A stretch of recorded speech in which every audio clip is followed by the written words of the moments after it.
Military Funeral Honors. My name is Brian Belke, and I'm from the Office of Casualty, Mortuary Affairs, and Military Funeral Honors, and I will moderate today's symposium. First, let me cover the DOD Survivor Symposium event disclaimer. Next slide, please. The presence of links and information and presentations during the Defense Department Survivor Symposium does not constitute endorsement by the DOD. The opinions expressed in the presentations and on the following slides are solely those of the presenter. Next slide. As part of the Department of Defense commitment to survivors of active duty deaths, the DOD is hosting the Survivor Symposium. The symposium will provide a platform for survivors and service providers to learn and gain information on a variety of important topics. This meeting is being recorded. During the symposium, attendees will be unable to use their microphones or video. The chat function and raise hand function should also be disabled. Please submit any questions you have in the Q&A box at the bottom of your screen. The panelists will respond to select questions from the Q&A box at the end of each of our topics today. Responses to additional questions may be answered, time allowing, at the end of all briefings, but before we conclude the symposium. A recording of this symposium will be posted to Military OneSource after the event once we have the recording all done. Next slide. Today, we will be discussing updates from the Defense Finance Accounting Service and Department of Veterans Affairs, details about the online survivor benefits reports, consideration of tax implications for deceased military personnel and personal property tax abatements for surviving spouses, and lastly, how financial counseling can benefit survivors. Next slide. We are pleased to announce that we already have a date and topics for our next symposium. Next DOD Survivor Symposium will be held June 27th, and our topics will include details about the College Success Roadmap series, financial milestone tips and reminders for military survivors, an overview of military ones for surviving children, the Exceptional Family Member Program, and updates from Department of Defense, Defense Finance Accounting Service, and the Department of Veterans Affairs. Next slide. It is now my pleasure to introduce Ms. Kelly, the Acting Deputy Assistant Secretary of Defense for Military Community and Family Policy, for opening remarks. Ma'am, the floor is yours. Hi, Brian. Can you hear me okay? I hear you, and let's see if we get your camera. Come on. All right. Yeah, let me know if they can enable that so I can. There, see if it should there be we coming go. your way.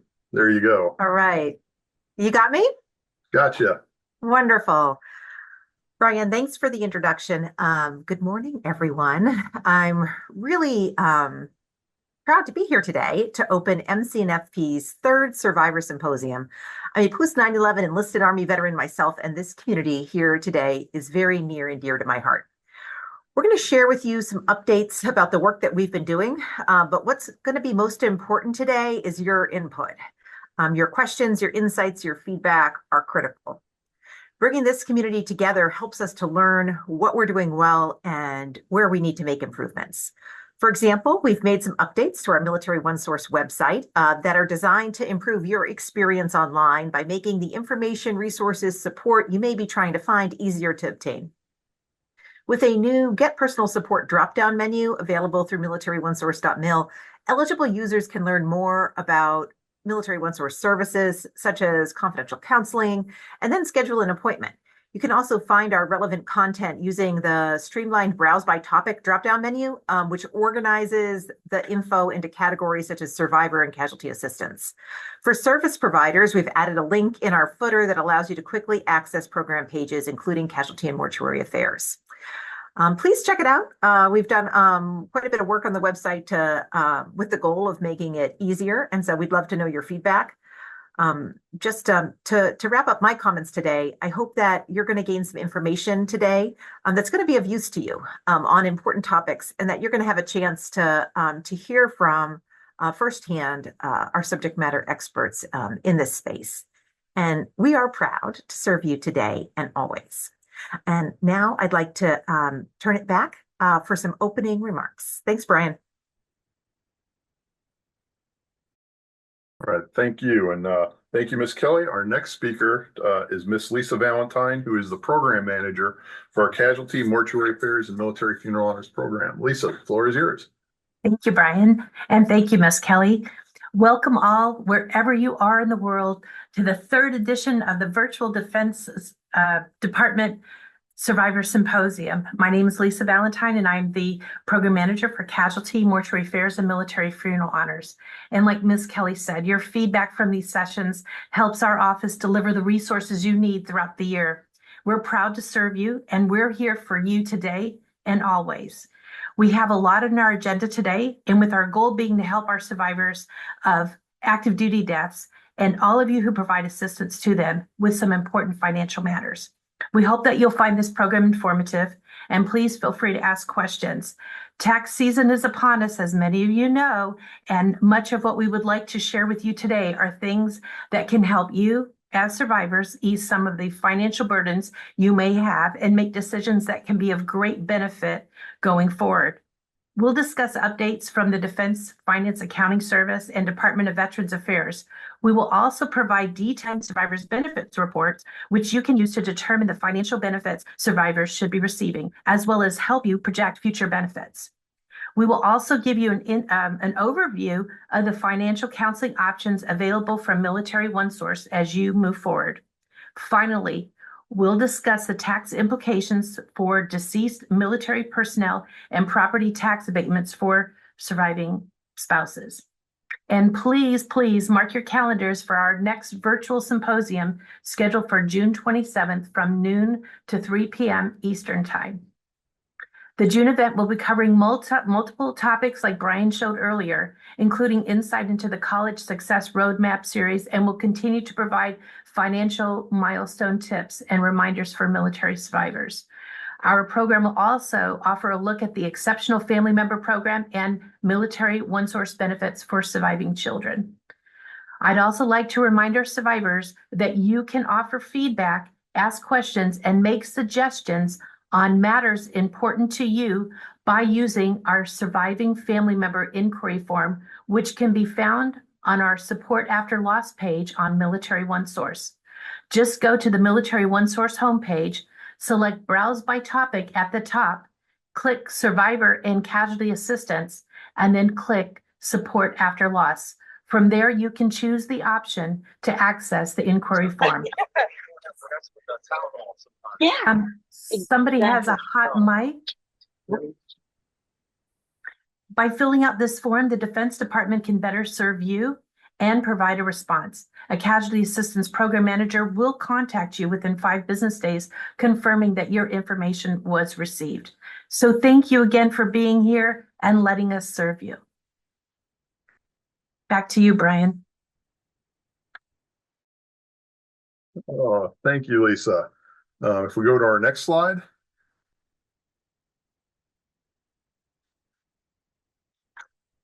Our first presenters are from the Defense Finance and Accounting Service, retired and annuitant pay section. Ms. Julie Brandt Parton is the director, and Mr. Nathan Linux is a financial systems specialist. Nathan and Julie, it's over to you, and let's make sure we can get your mics and cameras on. I think we're good. Can you hear me, Brian? I got you, and I see you. Perfect. Thanks, Brian. Hi, my name is Julie Brandt Parton. I am the director for retired and annuitant pay here at DFAS, Defense Finance and Accounting Service. I'm not going to take a lot of time. Nathan Linux actually has the information that you want to hear about. But before Nate gets started, I want to foot stomp some communications, new communications that we have going out to survivors. He's going to tell you about them. And I just want to share that those were taken as a direct result of feedback from this symposium and some other survivor events that we had the privilege of joining our other partners at. So I know Ms. Kelly, I think, said it earlier. It's so important that you give us your feedback, what matters to you. Lisa said it as well. If we can, we'll take action. Nate's going to talk about these communications efforts, and I really believe communication is key for so much, right? And it seems simple sometimes, like, hey, can you guys just let us know when this happens or that happens? Those simple things sometimes mean everything. So just please provide us that feedback. And I just wanted to foot stomp a couple of the things Nate's going to highlight. one was directly from this last symposium. And like I said, and others were taken from other survivor events we had the privilege of being at. So we're really grateful to hear back from you. And I'm going to turn it over to Nate so you can hear the real stuff that he's going to share with you. Over to you, Nate. All right. Thank you, Julie. Can we go to the next slide? So like she said, my name is Nathan Lennox. I'm an analyst or a financial systems specialist here at Retired Pay. I've been working here for almost 20 years, 19 years now, and mostly in the retired and annuitant pay section. I really enjoy what I do, and especially getting to talk to retirees and annuitants about what we're doing. So one of the things that I want to make sure, what I want to talk about is we are right in the middle of tax season right now. And I want to make sure that you have all the information that you need to make your tax season as successful as possible. So one of the big things that we see are people, retirees and annuitants that did not receive their 1099. And one of the main reason that they didn't receive the 1099 is that their contact information isn't up to date. And so some of the best ways that you can update your mailing address is through MyPay. If you're not in MyPay, and honestly, a lot of annuitants aren't in MyPay, I can't recommend enough that you get into MyPay. MyPay is such a great tool for retirees and annuitants to manage their pay accounts, and it's just like I said, it really is the best way to do this. You can go into MyPay, some other things you can do in MyPay besides updating your mailing address. You could get your 1099 directly from there. You don't have to wait for it to be sent to you through the mail. You can also change your mailing address, and you can also complete your annual certification, that survivor benefit plan marital status update that we send out. I'm going to talk a little bit more about that on the next slide, but you can complete all of that in MyPay as well. To get to MyPay, there's a keychain icon that you see on this slide. If you go to our website, which is dfast.mil, www.dfast.mil, look for that keychain and click on there. There are instructions out there on how to create a MyPay account if you don't have one, but that'll also take you to the login site so that you can go in and update your address, get your 1099, and all the other things that you can do in MyPay. Ask DFAS is another tool that we've been doing a lot of improvements to. You can see this on the right side there. This is a screenshot of our website, and you can see on the left side there's a link at the top called Quick Tools, and right below that is the link to Ask DFAS. Ask DFAS is a site where you can go out and you can ask questions. You can also upload forms, and so right below that Ask DFAS link is a forms library. In there, you'll find the form to update your address, and you can either use that form and submit it to us through Ask DFAS, or there's actually a function in there where you can type in your new address, and it'll be submitted to one of our customer care representatives, and they'll update your address based on the request from Ask DFAS. The next way is you can call somebody in our customer care center. We have representatives available from Monday through Friday from 8 in the morning till 5 at night Eastern time to take your calls, and they can update your address in the customer care center. They can also send out that 1099 to you. And the last way is just through the regular mail. You can submit a request to us in the regular mail. This is obviously it's the slowest way to update your address, as it's highly dependent on the mail service to get it to us, and then once we get it, it'll be processed within 30 days. So one of the top three ways, MyPay, Ask DFAS, or the customer care center are far, much faster than the mail. And like I said, we can't recommend MyPay enough as the way to go in and manage your mail. One thing I wanted to go back to that I missed when I was talking about Ask DFAS. Ask DFAS requests like address changes. You'll also get when you submit the request to us, you'll get status notifications from us. So part of the submission process for Ask DFAS is to give us your email address, and then once that request is processed, we'll let you know that it was processed.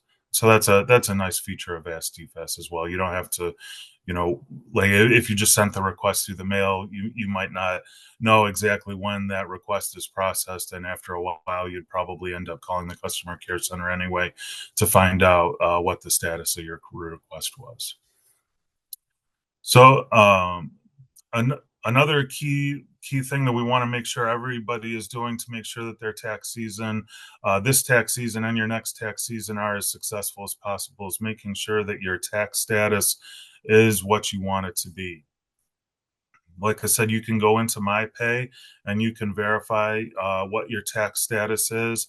And if for some reason your tax status isn't what you want it to be, you can make that change right in MyPay.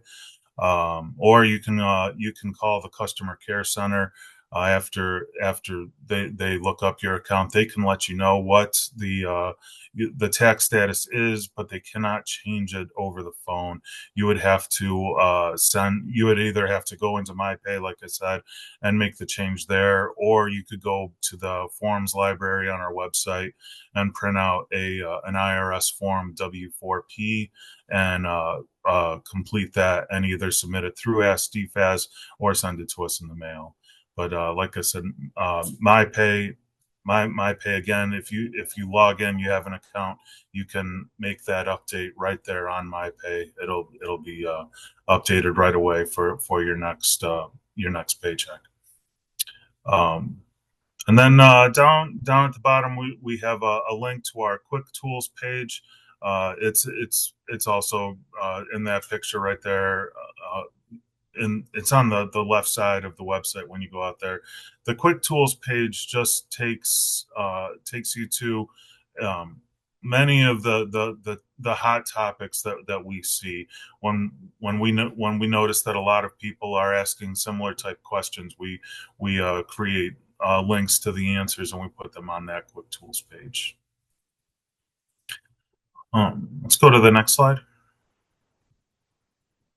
So like Julie said in the opening, we're listening, we're responding. We like hearing back from retirees and annuitants about what we're doing well, what we're not doing well, what you would like to see. We're at events put on by the Department of Defense, like this event, or the Veterans Affairs. There's survivor outreach services that we're attending now. TAPS does some events that we're involved with too. That's the Tragedy Assistance Program for Survivors, and the Gary Sinise Foundation as well puts on some events. And we're there. We're listening to what annuitants are telling us to do and what they would like to see. And these are some of the projects down here that we're working on. Like I said, making those easy to follow instructions to help get more people, more annuitants, especially in MyPay. Like I said, the percentage of annuitants that are in MyPay is not where we'd like to see. We'd like to see many more annuitants join MyPay so that they can have access to all the tools that come with that. One of the other things that will make being in MyPay beneficial is that we send out notifications throughout the year, and if you're not in MyPay, you won't get those. And one of the new notifications that we just started just this month in February is a notification to annuitants who need to complete that survivor benefit plan marital status update, the SBP MSU as we call it. We're sending a smart doc to every annuitant that needs to complete that about 60 to 90 days before it's due. And in that Smart Doc or email notification that you receive. It has a link to MyPay, and it has instructions on what you need to do in MyPay to actually to complete that that certification, that verification. And then you'll still receive one in the mail until we see more annuitants doing this through MyPay. We're going to continue to mail them out as well. But just so you know, like if you do complete that in MyPay, when you get the mailed version as well, you can just disregard it. But like I said, that SBP MSU, you can complete in MyPay. Doing that in MyPay will also eliminate the need to mail it in to us and avoid any pay disruptions that may come from delays in the mail service or processing times, things like that. Another thing that we're working on are some checklists to help annuitants know what they need to do. The two big ones that we're working on for this year are checklists for what you need to do if you have an incapacitated child, and how to make sure that their annuity goes smooth, that we have all the documents that we need to keep that annuity going. And because we never want to see pay get disrupted because we're missing some piece of information. And so creating that checklist will help limit the number of pay disruptions that are caused by that. And also the other big checklist that we're working on this year is for child annuitants turning 18. Turning 18, I have a son who just turned 18, and I don't know what to say. It's like it's a weird situation because we still look at him as a child, but because he's 18, there are things that we can't do for him anymore because he's legally an adult, and it's no different with SBP. Once a child annuitant turns 18, they're the ones that have to initiate things like address changes, requests for 1099s, bank information changes. Any form that comes to us would need to be signed by the child annuitant now that they're 18 rather than the parent. And so we're just going to create a checklist to help with that transition for child annuitants turning 18. And the last thing that I wanted to talk about today was this letter to annuitants, to spouse annuitants who are turning 55. When a spouse annuitant turns 55, they no longer have to complete that SBP MSU I was talking about earlier. And so we're now sending an actual letter, a physical letter, to every annuitant who turns 55 to let them know that this has changed, that they no longer need to look out for that SBP MSU in the mail or a notification online to complete it, because their continued eligibility is no longer linked to their marital status. And so, like I said,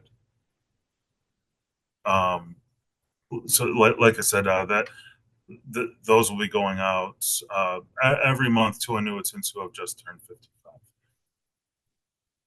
And that's all that I have for today. I believe if there are questions, you can ask them. Anybody has questions? We've answered some of them in the Q&A window. I don't know if you want to take a look, Nathan, any of those you just want to call out, or if for anybody in the audience, if you do have a question you'd like, please put it in the Q&A window, which should be down in your menu bar, and we'll either answer it in the Q&A app or so depending on our speakers and the time, and we're a little ahead. So if there's any Julie or Nathan want to call out online here.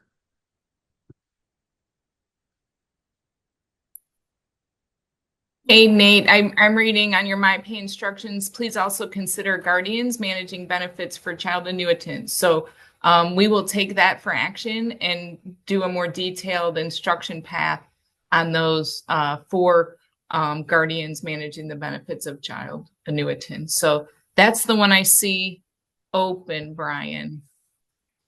I think the others were answered, maybe. Yeah, others have been answered in the chat, but I don't know if it was worth mentioning any of those. And I'll just do I got the first question on will the slides be emailed out? We don't email out the slide deck. Transcripts and a recording of this will be available on Military One Source. I'll put the link in at the end of the symposium for the chat, but we've got our last two symposiums posted, and this one will be posted once it's processed and put in the right format. So that those will always be available as we go ahead, and in case there's a topic that we covered in the past, you can go back and see if there's one of interest to you. And we're welcome for suggestions on how to make that better. I think if we're good, and I already see Miss Duff has her camera on, so thank you, Nathan. You're welcome. Thank you. We'll move on. Our next speaker is from the U.S. Department of Veterans Affairs. Miss Ann Duff is the director of the Office of Survivors Assistance, and she'll provide an update for us. So, Ann, it's all yours. Great. Thanks so much. Next slide, please. Good afternoon, everyone. Good morning. Good evening. We love coordinating with our partners, at DFAS and DOD, to get this information out to everyone. And we appreciate you joining us because this is just such a great forum to get out information. From the VA perspective, this month we don't have a lot of changes. I'm sure you all have heard about the Dole Act that was signed in January. And from the survivor perspective, there are not a lot of changes. There is increased support for caregivers who are potentially taking care of veterans. And also they're working on some procedural improvements for the claim. So there's nothing hugely significant in that bill for survivors, but we will pull this apart a little bit more. And then at our survivors forum in April, we will talk about that a little more. Next slide, please. Okay, this is, this cannot be said enough. And, when Nathan was talking about updating your information in MyPay, I thought about this. And also when he talked about verifying your marital status, the VA and DFAS are two completely different departments. And at this time, you cannot update one and have that fed to the other. So I will say that recently we have had several spouses who perhaps were sent their marital status update questionnaire in early spring of 2024. And maybe it went to the wrong address, or maybe they didn't respond to it. So then they got 2 more notices. And then the third notice said, we're stopping your DIC. And as a matter of fact, now you have created an overpayment. You have been overpaid, and so now you have a debt to the government. And it seems like when some survivors have gotten that debt notice, they suddenly realize, oh, I should have responded. So what we ask is remain focused on, updating your contact information. If you move, there's no way for us to know that unless you tell us. And then also, if you get a letter from the VA, and I know sometimes you get lots and lots of things from the VA. I'm a veteran myself. There are times when I get lots of information, but, take a quick look, open it up, see what it is, and see if it's just a little bit of information or it's something you have to respond to, because we just need to make sure that, you're opening your mail and you're responding back with the information requested, if that would be the case. And, sort of also harking back to Nathan's presentation, that update about the marital status, if you updated on DFAS, you have not updated it for the VA. So there are 2 separate requirements. For the VA, you have to update it about every 4 years. We'll send out a letter. I know it's a little different from DFAS, but just know that because those are 2 different systems, they are not talking to each other. So it's just really important that you give us the information that we need so we can help ensure that your benefits continue. I think that's all I have. Are there any questions for me? And we just got one in the chat. It says, how do we update our information with the VA? Is it through MyPay? No, because MyPay is a Department of Defense system. You can go into the VA system, at MyVA, va.gov, and update it there. You can call in to the National Call Center and tell them what your new address is. Or you can go through maybe, one of your SOS coordinators or any of those survivor helpers that we have. But again, MyPay does not talk to the VA. Does that answer your question, whoever put that in? Yeah, Awesome. nothing else is coming in, so we'll take Okay. it and we can add that into the chat too as we go on here. Absolutely. Thanks so much. And I guess All I'll right. pass it off. Let's see. We to got you for one more Janet. back. Yep, they said it Oh, answered yeah. it. Okay, awesome. Thanks very much. Have a good rest of your day. We'll be here Oh, listening. thank you, Miss Duff. All right. If we go to the next slide, our next speaker is Miss Jennifer Harlow, who is the project manager for the Online Survivor Benefits Report, or OSBR. And she'll be giving us an overview of the OSBR and some recent updates. So, Jen, it's all yours. Good afternoon. Thank you, Brian. I appreciate that. And super great information coming from the speakers before me and a lot of good things coming after me. And hopefully you'll get some helpful tips on my presentation. So we're going to go ahead to the next slide. And we are going to be talking about the Online Survivor Benefit Report. The review of the two different types of reports, resources, and points of contact for you. And then at the end, we'll ask that you hold all questions to the end. But of course, as I'm talking, you could add them to the Q&A box, and then I'll wrap them up once we're done with the presentation. Next slide. So the Online Survivor Benefit Report, one thing I want to point out, I know that we have participants from all over with different eligibility and things like that. So I just want to go over the Online Survivor Benefit Report is for active duty survivors, including survivors whose loved one died in the inactive duty training status and they were on active duty orders. We do mainly work with surviving spouses, guardians of minor children, adult children, those who are entitled to monthly benefits. And when I show you an example of the report, you'll kind of see why it's there. In addition to the active duty status, if you are a surviving parent and you are eligible for monthly benefits, there is not a online survivor benefit report just because the way the benefit is run, it's means tested every year.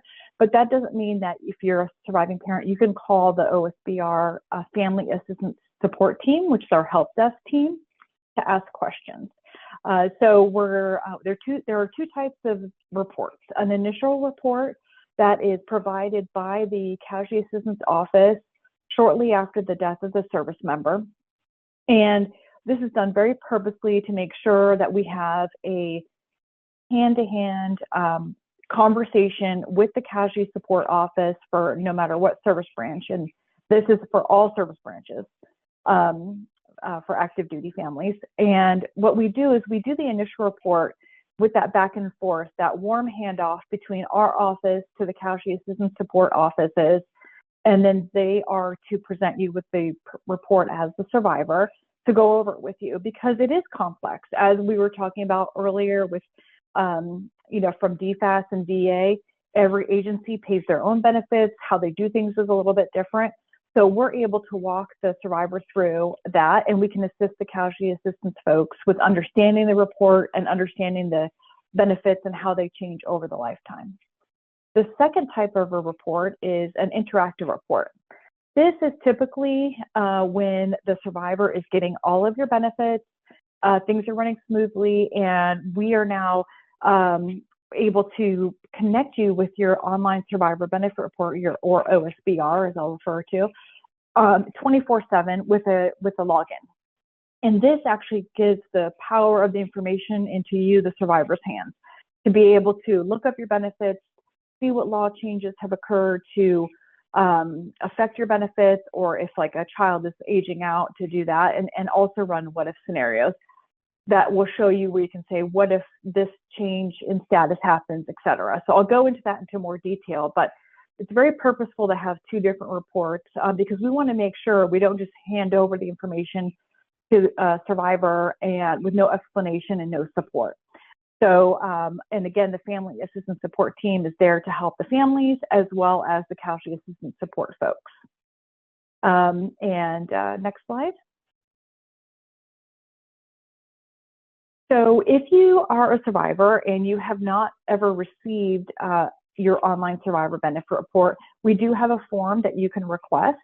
Our email will be at the end of our presentation, and you can request that. We would send this form to you to fill out and request your new report. But this is also an example of what the Casualty Assistance Support folks use to give us information. And we only ask for the information we need to build an accurate report for dependent status, the service member status, etc. Next slide. Like I said, the Online Survivor Benefit Report, OSBR, is available to all service branches. Currently, the Space Force families are connected through the My Air Force Benefits page, and you can see each service branch has their own website to access the reports. And then there is our phone number for the Family Assistance Support Team, 877-827-2471. Again, this recording will be posted later and transcripts will be available later, but we'll also have this information a few times throughout the presentation. So next slide. This is the access point. So when you go to your service branch website to access your report, there is a disclaimer showing that there are, these are estimates based on the information provided. And especially with the initial report, some determinations may still be pending. So we just let you as the survivor know that these are estimates, and we put all the benefits information on one page. And then you could either access your initial report after your casualty assistance officer has briefed you, or as the interactive report if you're at that stage where you want to access it yourself and you understand how the process flows. Next slide. The initial online survivor benefit report is prepared and briefed to you by your casualty assistance officer. If by chance, like I said, you haven't gotten one, just give our team a call. The Family Assistance Support Team, it's myself, Jen Harlow, and Sean Gaskins and Christy Pendergrass, and we're here to assist you with getting that if you haven't already gotten it. Or if you haven't gotten one in a while and you need an updated version, we can connect you and figure out, do we need to send you an updated initial report, or do we connect you to the interactive online report? One thing to know is that the report itself separates the online survivor benefit report between each household. So for example, if you have a service member that dies on active duty and they have a spouse with 2 children in the home, that household, and a former spouse with 2 children in that home, each family gets their own report. There's 2 different reports. The benefits do not cross. Each household does not see each other's benefits. There are, however, occasions where a child's age may trigger a change in a benefit, but we do demonstrate that on the OSBR for you. In addition, if the passing has been recent, then we can run a estimate if the Department of Defense, like the service branch line of duty, is undetermined. We can show the benefits for if it's service connected, yes, by the VA, but line of duty for the service branch is still pending. We could do a lot of changes and customize it to what you need. And we do a lot of work with the Casualty Assistance Office to make sure we're giving you the most information that you can have so you can understand what your monthly benefits will be throughout your lifetime. Next slide. So this is my little snippet, an example of a report for a survivor of active duty. In this example, we have a service member who died in December of 2024 at a rank of E8, and there is a surviving spouse with 2 minor children. The SBP option of election is spouse with child, which according to the current law, it is set by next of kin on how the SBP is paid. In the past, there were different rules. So if you were affected by where you at one point had to make a choice, all that because of a law change was amended. And so now for any new deaths that occur after 2023, the SBP goes by law. And in this case, the DOD line of duty is yes, and the service-connected determination by the VA is yes. And when I say that, it's two different determinations. So the DOD line of duty is for the service branch to determine if the death was in the line of duty.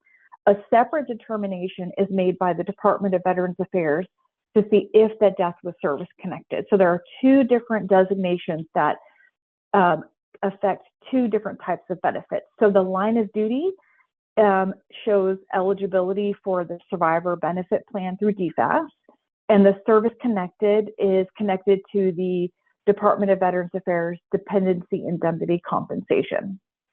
So one thing I want to point out before I show how the report works is that this is just an example.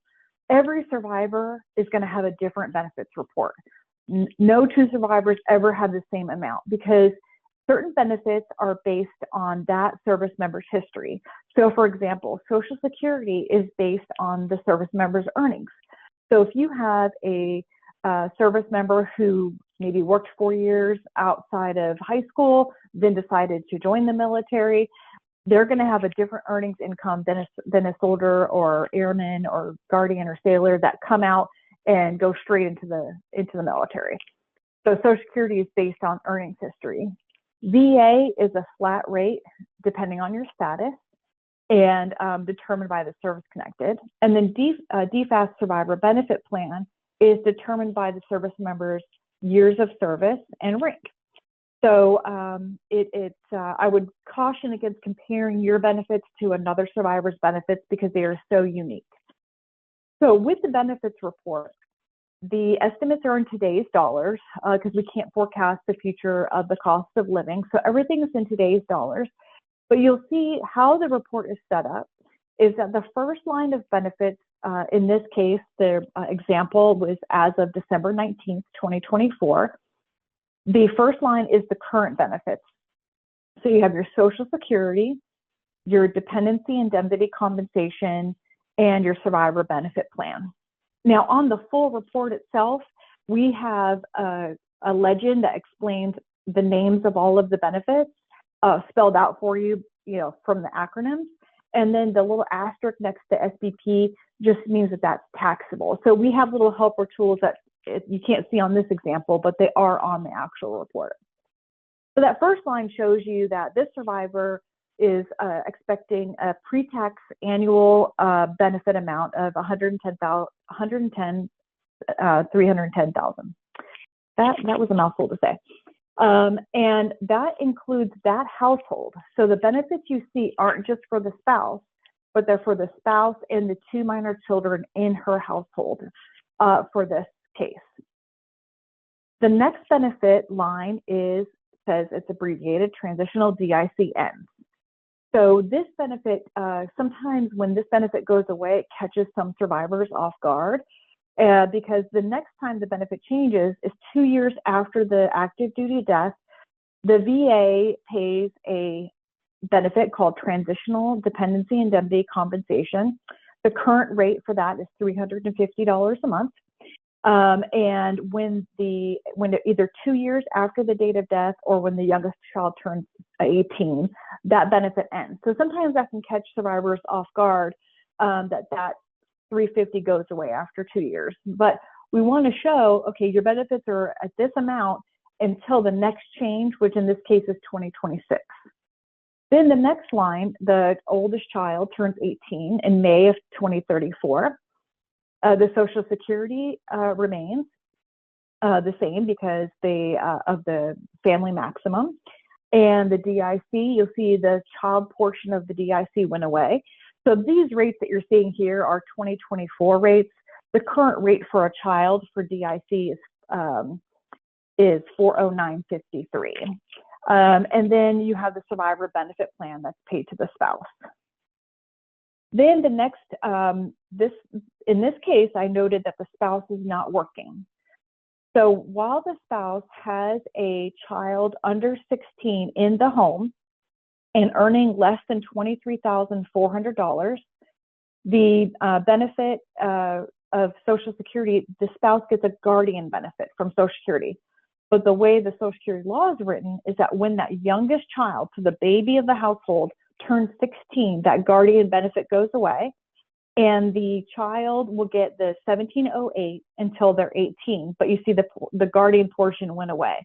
This is another benefit change that catches a lot of survivors off guard because, you know, right after a passing occurs, you're looking at the benefits, you're trying to understand everything, and it may be several years before your youngest child turns 16, and this benefit change can come as a surprise. Some survivors think that they're getting the Social Security for themselves as a surviving spouse, but actually it is the benefit for the surviving spouse as a guardian. So that is one thing to note. And then also, the next change happens is the last child, the baby, turns 18. So now you'll see the Social Security guardian benefit goes away completely. The Social Security for the youngest child goes away. So within a relatively short amount of time, the survivor goes from $110,000 to $45,000, in just about 11 years. So this is something that's super important for you to, if you've gotten your report, you need to check on it every year. That's the best advice I can give you, because then you can understand what your future changes are going to be. So that way you can see how to plan financially for the future. And then the spouse, the earliest a spouse is eligible for Social Security is age 60. We put this on the report because we want you, if you're a surviving spouse, to understand that the Social Security for a spouse entitlement is earliest age 60. It is a reduced percentage. So what we recommend is if you have your own earnings history, if you want to have a higher amount and maybe start drawing at 62, you can go to Social Security and talk to them about that. We do not advise on the decision with that, but we just want you as the survivor to be informed. That's the earliest you can draw. And you can go and Social Security will let you know what benefits is the best for you. So if it's better for you to wait, or if your earnings are higher, you can do a combination of benefits, like, for example, draw a spouse benefit and then switch to your own. There's a lot of things you can do to make it most advantageous for you. Social Security pays only one benefit. So it's either a surviving spouse benefit, a worker benefit on your own earnings. So they'll always give you the highest of the benefits you're eligible for. So it's sort of a mini class on how you can take a full picture of your benefits and see what they are now and how they'll change over time. One thing also, over the past 8 years, we've had several law changes.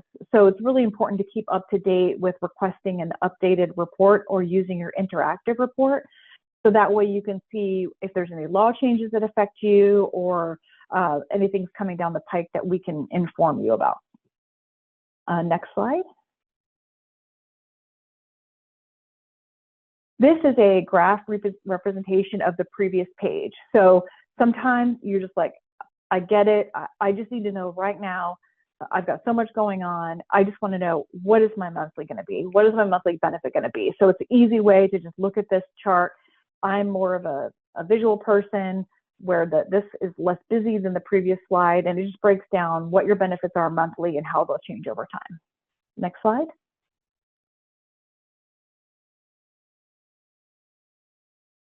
This is how we reach our survivor benefit calculation. So some may know, some may not, but the survivor benefit plan through DFAS is calculated based off the service member's retired pay computation. So as of the date of death, in most cases right now, the SBP is calculated on the previous high 36 of pay. So we take that information and we're basically showing you our math. This page is often used by the Casualty Assistance Office because they want to understand how we reach the survivor benefit amount for the family. This is a separate example for an E5 with 10 years, but we're just showing our math on how we got the SBP amount from the service member's retirement pay and the history of pay. Next slide. And again, for SBP, it is taxable, so everything we list is gross before any taxes are taken out.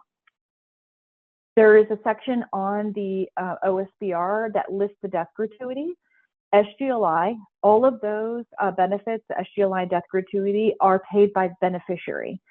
So this page talks about that, where you know, it'll be customized to your amount, and sometimes the casualty assistance officer, if they don't exactly know at the time of the death, this may be zero until we find out who the beneficiary is. But it is by a designated beneficiary set by the service member. There's also a one-time $255 Social Security benefit that's paid to surviving spouses or dependent children. So it would not be paid, the $255 would not be paid to an adult child who's not a dependent.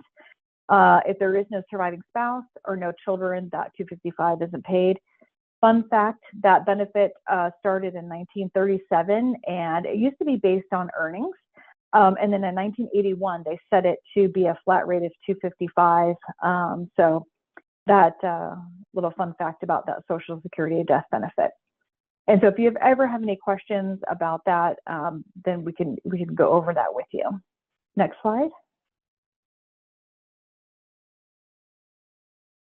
We have information on the OSBR that talks about remarriage information, the ages, what benefits are affected, can be reinstated, just to give you an idea of what you're looking at. This may not be something that you want to think about right away, or 10 years down the road, or 15 years down the road.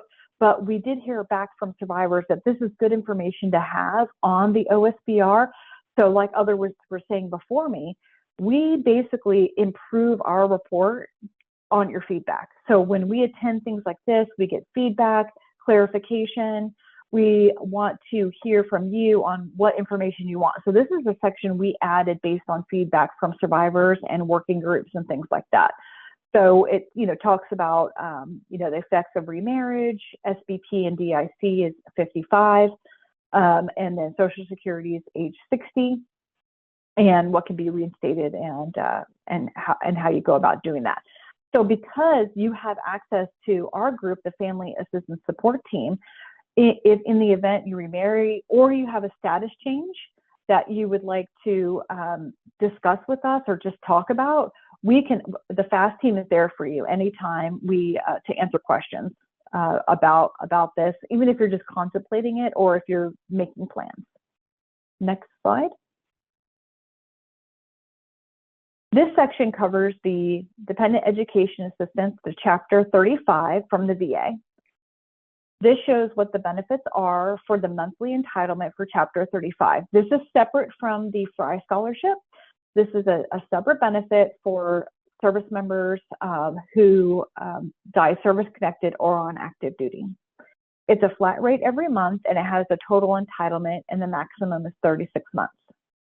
Some of you survivors, if you have an OSBR, it may look a little different. There was a law change on August 1st, 2023, that stated I apologize, maybe 2024. But it states that there is as of that law change of 2024, I'll have to double check on that there is no time limitation for a survivor or children to use the DEA Chapter 35. Prior to that, surviving spouses with active duty had 20 years to use the DEA Chapter 35, and children generally had between age 18 and 26. So some folks may still be under the time limit, but if you're curious about your individual case, you can contact the FAST team and we'd be happy to go over that with you. The benefit amount is still the same, just some have time limitations, some do not. So we break this down for you. We list the number for the VA education line and the website at the top there. for information purposes. Next slide. We do cover the Fry Scholarship. There are different eligibility rules. So what we do is we break out the eligibility rules for the Fry Scholarship, which is also known as Chapter 33. So this goes over the eligibility. If you are aware, the the Fry Scholarship is based on the zip code of the school, their tuition. So it's a very robust benefit that covers some, the tuition, housing, things like that. And it's all based on the zip code. So we don't break it down numerically here. We just talk about who's eligible, what certain eligibility dates are listed and broken out. And then, we can connect you with the VA education to learn more about your eligibility and how to apply. Next slide. We have a glossary on the OSBR that gives a detailed explanation of all the benefits we talk about in the report. If you need something further, if you want to dig deeper into a benefit or eligibility, just call FAST team and we'd be glad to go over that with you. So we just have that there for you. That was another thing that we improved by adding for the surviving spouse, because the feedback from the surviving families. Next slide. So the interactive OSBR, so you've got your initial report, and you can go and hit tab a few times. Each line comes up, yeah. So the surviving spouse, oh, sorry, one more. The interactive OSBR is where we have worked to connect surviving spouses and adult children to have access to the interactive OSBR anytime by logging into their service branch website and being able to run the report as of today. So you can use it anytime. It reflects the cost of living, all the legislative changes that are up to date. And then also the survivors can contact our family assistance support team, your casualty assistance office, or if you have moved on from the casualty assistance office, each branch of service has long-term care management, and we're all there available to answer questions. If you have any problems receiving your benefits, for example, Ms. Duff and the gentleman from DFAS talked about how your benefits may stop if you don't return your certificate of eligibility or update your address information. So you can contact us and we can help get that squared away for you. We can talk about remarriage, what effects of military service of your child, disability. You can run all those by us, and we can give you instructions on who to contact and follow up to make sure all those changes have been made. If you do find that there is something inaccurate on your report, maybe we don't know that a child was disabled or a child has decided to go to a federally funded military academy, we can update that, and then that way the next time you log in, we can update your report and your interactive report is correct. Next slide. So in order to access the interactive OSBR, you do have to have a DS logon. And not only for access to the OSBR, but there are several other services that still use a DS logon. Some organizations are switching to ID Me and other things, but we are still using the DS logon to access the OSBR. So if you haven't already obtained your OSBR, I highly recommend it. That way you can access your interactive OSBR as well as a slew of other sites that give you access to your information. Now, just hot off the presses, yesterday I was talking to someone at DMDC, and they are working on getting guardians of minor children access to a DS logon. Until that is squared away, just contact our family assistance support team and we can get you a report however you need it for your minor children that you're the guardian for. So until that's updated, just give us a call and we'll do that. But for now, the interactive access for DS logon is for surviving spouses and adult children. So here's the phone number and the website to get that. And I would plan around 10-15 minutes to set that up, and just make sure you keep that with you. And then we just need your DS logon username to connect your account. Next slide.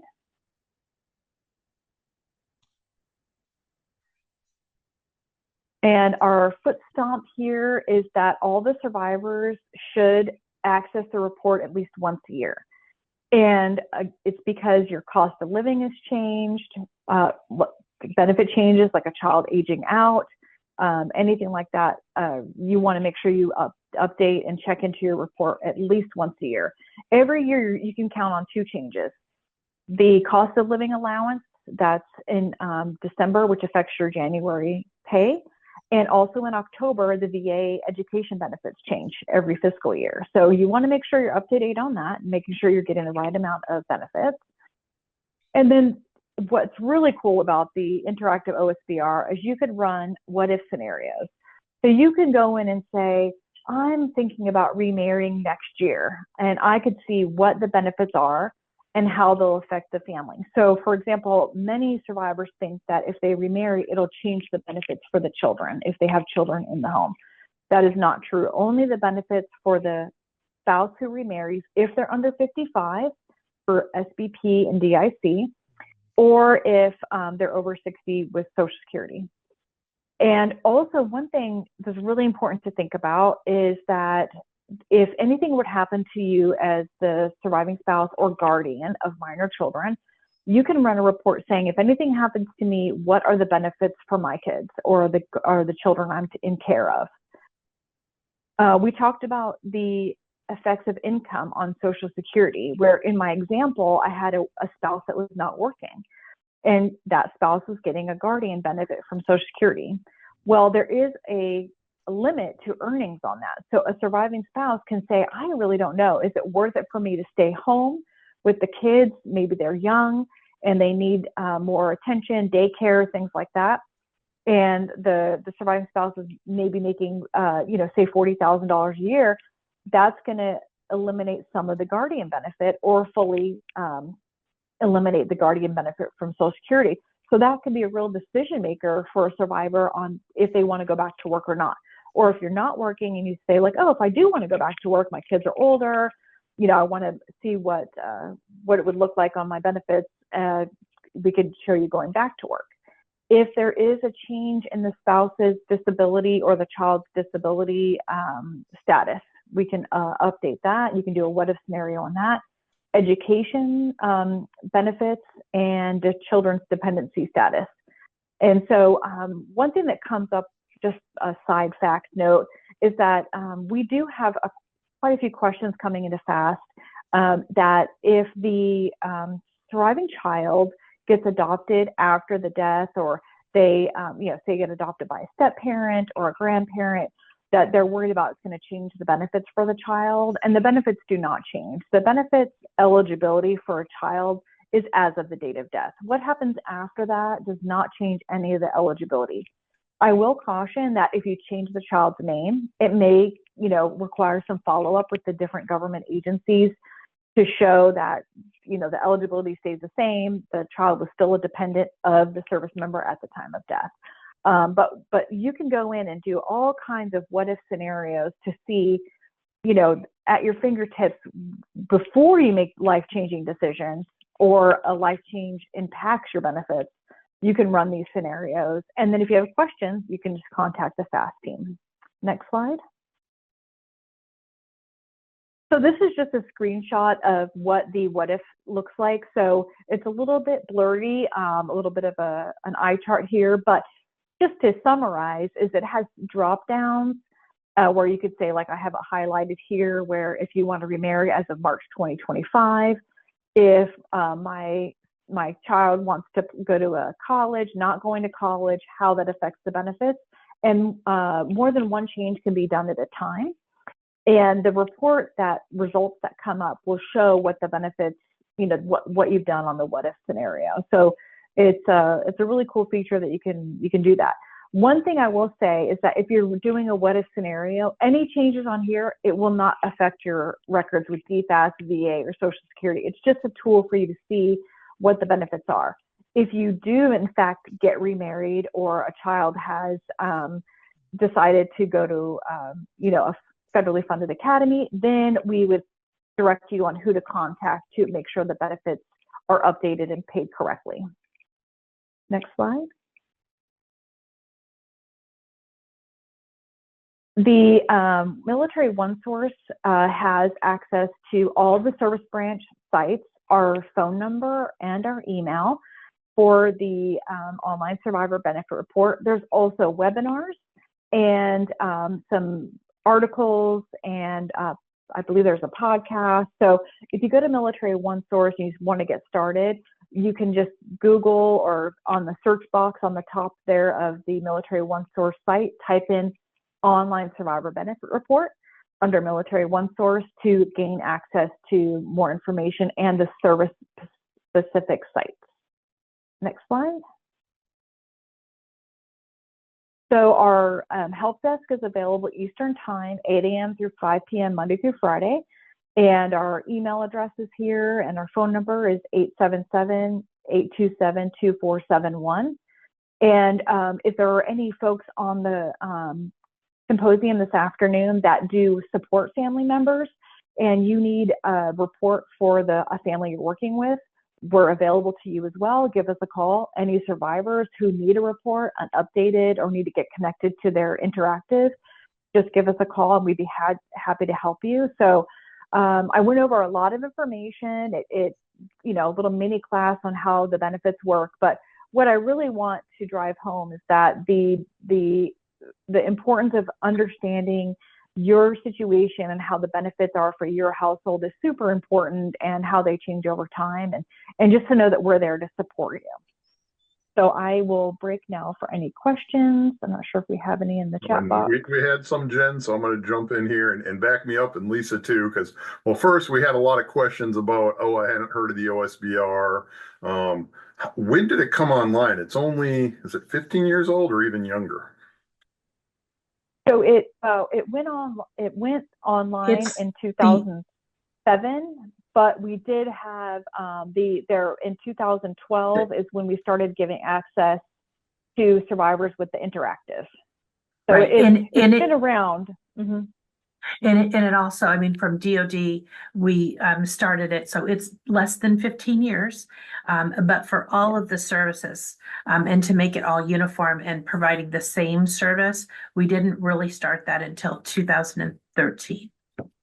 So for a background for those asking that they may not have heard of it, depending on how long you've been a survivor, and then I just want to put a point of clarity too, that our products are survivors of those who died on active duty. This does not apply to either of their categories. There's not been a program of record. There's not funding for that for other categories of survivors. These tools are for active duty deaths, and specifically this one really is for spouses or children that are receiving benefits. The parents don't usually get this because they're not getting the benefits. So just to cage some of the questions we're getting on where this, you know, where do they get this? Where is it available? And that's why I'm glad that we stayed on this slide. If you don't have the OSBR, if you'd like, reach out to the FAST team. And we've had a lot of questions, Jen, that they've reached out and aren't getting information back. And hopefully that's a quirk, because usually, boy, I've called before. I came from Navy and Coast Guard, and they were great at getting right back to us. You know, call the number. And if you still have problems, Lisa and myself are available through the survivor inquiry form on Military One Source. So if you're not getting anything else, you can always go to the survivor inquiry form. You know, it doesn't say who it's going to. It's a generic form. You know, go to Military One Source, search for survivor inquiry form. That comes directly to Lisa and myself, and we will usually answer you within a business day and get you to where you need to be. And if we got a question on the OSBR or on FAST, we would reach directly to Jen and have it answered. So that's another resource for you.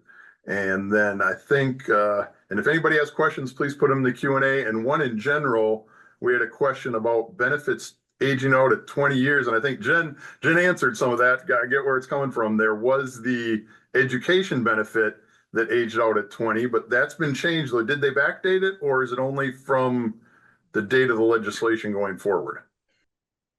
Yes, for the DEA Chapter 35, they did not backdate it. So you are still subject to time limitations for the education benefit if your service member died before the August 21st of 2024. And I apologize, it is 2023. I did look it up. 2023. August 1st, 2023. And so, yeah, that eligibility is 20 years for those whose service member died before August 1st, 2023. Yeah, so for the participant asking about the 20 years, there is a 20-year limit for the education benefit, but for if you're getting SBP or DIC, those do not time out if you do not remarry. And then for the remarried, there is legislation underway. We can't comment on pending legislation, but there has been no change for remarried spouses yet, and even for education, correct? Yes. Because that was part of the question, and I think that hit. And I have one more thing that I just would like to remind our audience. One of the things that Nathan pointed out is that things change when your child turns 18. And so if your child is getting ready to turn 18 or is 18 or older, it's very important, because they're considered an adult, that they start requesting and receiving their own OSBR. And so all they have to do is contact the FAST team. They can call 877-827-2471, or they can send an email to mfosbr@magellanfederal.com. So that is something that I would put on the calendar as one of those changes. Thank you. And I'll add on to that, Lisa, that you may have a child that is over 18 but still in high school. So most benefits will continue until that child graduates high school. So if you find yourself in that unique situation, give the FAST team a call, and we'll set you up with the right contacts and the right forms to fill out to continue until that child turns 18. Either that child graduates high school. So we had many that we helped that this year that turned 18 before they graduate this May or June. And so the benefits can continue for those children until they graduate high school at that level of support until they go to college. And I do apologize. I see Haley from the Navy Gold Star program. We'll definitely follow up with you. Apologies for the disconnect there. And then I think we got it, but we just got a question in. Are there any brochures they could use to advertise these when they're working with surviving families? I know we've got some products on one source, but. Yes, there is. We have the trifold, and it's the Milestone trifold, Kimberly, that you can either download. If there's some available, you can call Military One Source at their 1-800 number, and they can order some for you, or you can go shopping on Military One Source for some free products. And so I recommend everyone on this call, on this symposium, to check it out. If you just go on Military One Source, if you go to the bottom of the page, there's one that's called Products. And then when you go into the products, you click on Casualty Assistance, and you'll see different brochures and different things beyond the Milestone brochure, the trifold. Thank you. That's a great question. And we'll drop the link in there as we move on to our next speaker. But thank you, Jen. I guess anybody else, last call for questions, or we can answer them at the end if you think of something as we're doing our next speaker. But thank you. And we will. Thank you so much for your time, everyone. Now, let's see if we'll go ahead 2 slides. There. So our final topic this afternoon, though it will be a lengthy one, but a lot of good information, is tax preparation and planning considerations applicable for military survivors for 2024 taxes. And our speakers for this topic are Mr. Mark Dunlop and Ms. Christine Murphy, who are financial counselors for the U.S. Army. And I see they're on with cameras and mics, so I'll turn it over to you. And, please, for the group, the QA has been working great, though we are also getting some questions. People are having problems logging in. I think Mark just sent me some. We'll look at those and we can answer them at the end of your time here. But floor is yours. Thanks so much. And what a joy it is to have the opportunity to speak and give an update on some of the issues to be looking at when we talk in tax season.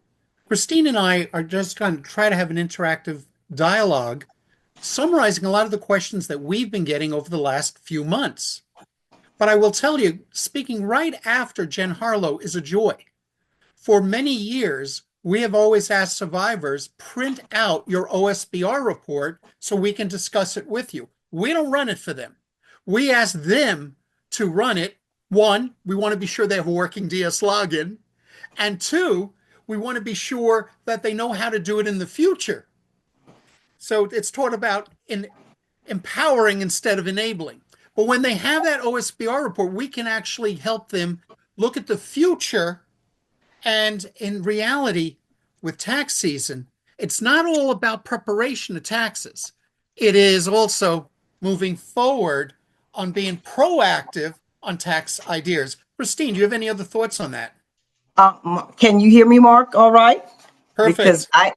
okay, perfect. No, Mark, great introduction, and I just enjoyed that information, especially regarding, because a lot of the questions that my survivors have were answered in today's presentation. Thank you so much for that, because there are many. One of the things is that I hear often is, well, how do they determine how much the SBP is going to be? And also, that was great information. Thank you so much.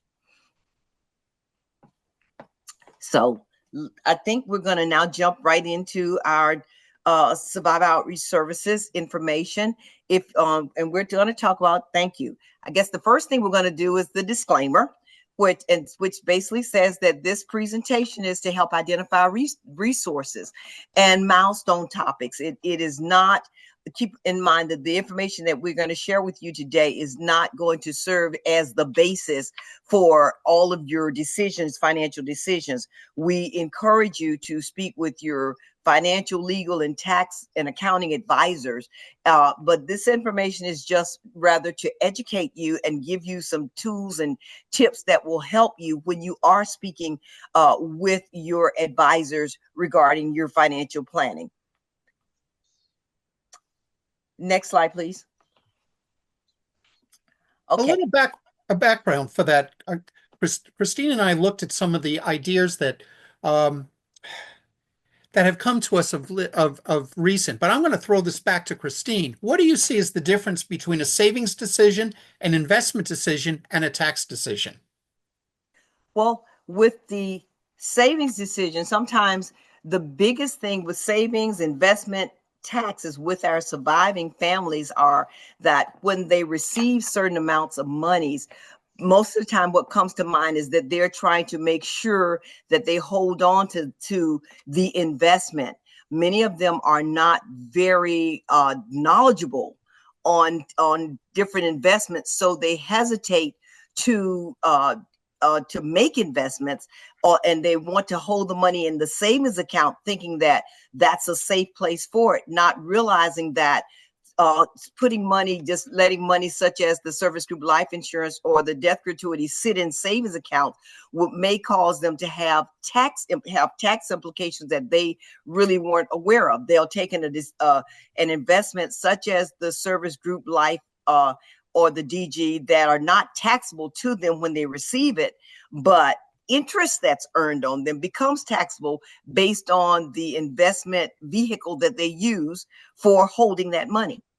So knowing how to use the savings account for, say, things that are immediate needs, and then making investment decisions for the long term for both the survivor and their family is key for them. And that's kind of what we do as the financial counselors for Survivor Outreach Services. We walk them through setting up logical and practical plans for saving versus investing, for saving for the short term versus investing for the long term, and then to do the things that will cause it to be most tax efficient to them if we can help them in that way. Mark? Yeah, I 100% agree.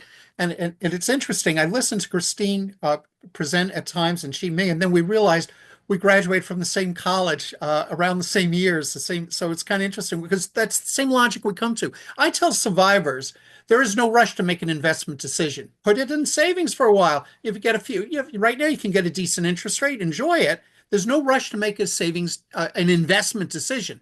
Stick with savings. Now, a tax decision, we'll talk about that later on. There you have some time frame. Do you want to pay taxes on the growth of the money? Yes or no? So there's an early, you have 1 year to make a decision. You want to pay tax on the growth of money? Yes or no? We'll talk about it and what happens if you miss that 1 year bogey.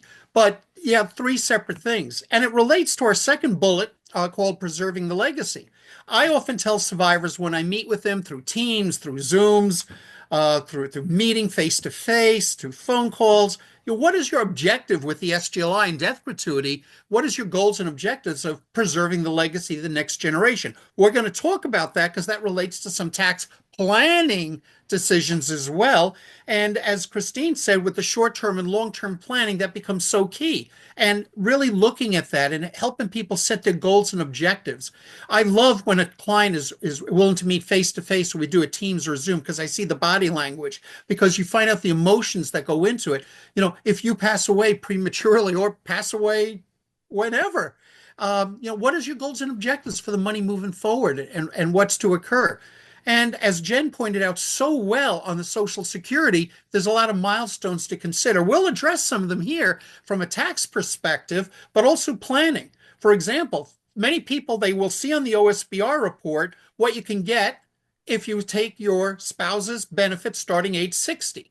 But golly, if you're working at 60, you probably don't want to do that. And also, in some scenarios, if you have been a surviving spouse that ended up being in the workforce, like with moving forward in the workforce, maybe after the children moved out of the household, if that's the situation, there may be times that, okay, let's say you don't have income coming at 60. You want to take the benefit starting 60 from your surviving spouse's benefit, which albeit is a reduced benefit from what it could be if you took it on normal retirement date. We'll talk later. But you might want to flip it to your own record at an age maybe 70. So there's some strategy there with Social Security. Yes, the default is what it is at 60 if you start taking your spouses, but you don't have to do that. And we'll incorporate a lot of the scholarship strategy and financial planning. I tell you, a lot of survivors that I work with, we help them do their FAFSA. Why? They struggle with it. And there's a hotline they can do. They can go to their college to get it done. But I encourage people to do that FAFSA on top of the other scholarships they apply for, on top of applying if they are using the VA educational benefits, although many do save that for grad school. But there's a lot of strategy that we do. And then we talk about the life insurance. You have 120 days to convert the FSGLI. And I had a couple of people who knew their health situation was in such a manner that they wanted to convert it, even though the rates were high for the budget, but they were grateful that they could get $100,000 insurance in essence with no medical questions. That option is available to our new survivors, but a limited window there, the FSGLI conversion that's out there. And what Christine and I often do in our dialogues, and sometimes we brainstorm with each other if we have a case like, hey, what approach do you see, which is very healthy for financial counselors to do with the permission of the survivor. We look at some of the estate considerations, including beneficiary designations of non-minors. When you leave money to a minor, that could be problematic because in some cases they can't use it, touch it until they turn 18. So when I say beneficiary designations, I'm saying non-minors. That's what we try to focus unless you're going to go the trust route. And then we look at some of the health, dental, vision considerations. And I tell a lot of survivors that it's very key, especially now that virtually half the country is a new TriWest. Log in with your DS login, log in to TriWest and make sure your PCM is who you think is your PCM if you're in Prime. So those are some of the issues that we do. Christine, on that last bullet, what have you seen going on? With tax issues due to retro payments, I think many of the surviving spouses were surprised when when it became survivor benefit became payable to the spouse only, because in previous years they had elected the child option, and they were quite surprised that their tax situation changed dramatically, especially if they were working spouses, because now they had this other taxable benefit. So with, one of the things that you have to look at with survivor benefit, with unpaid pay allowances, those are taxable benefits that come to them. And many times the right type of planning is required, and that's where we come to them so that they can consider that and not put themselves in an adverse tax situation.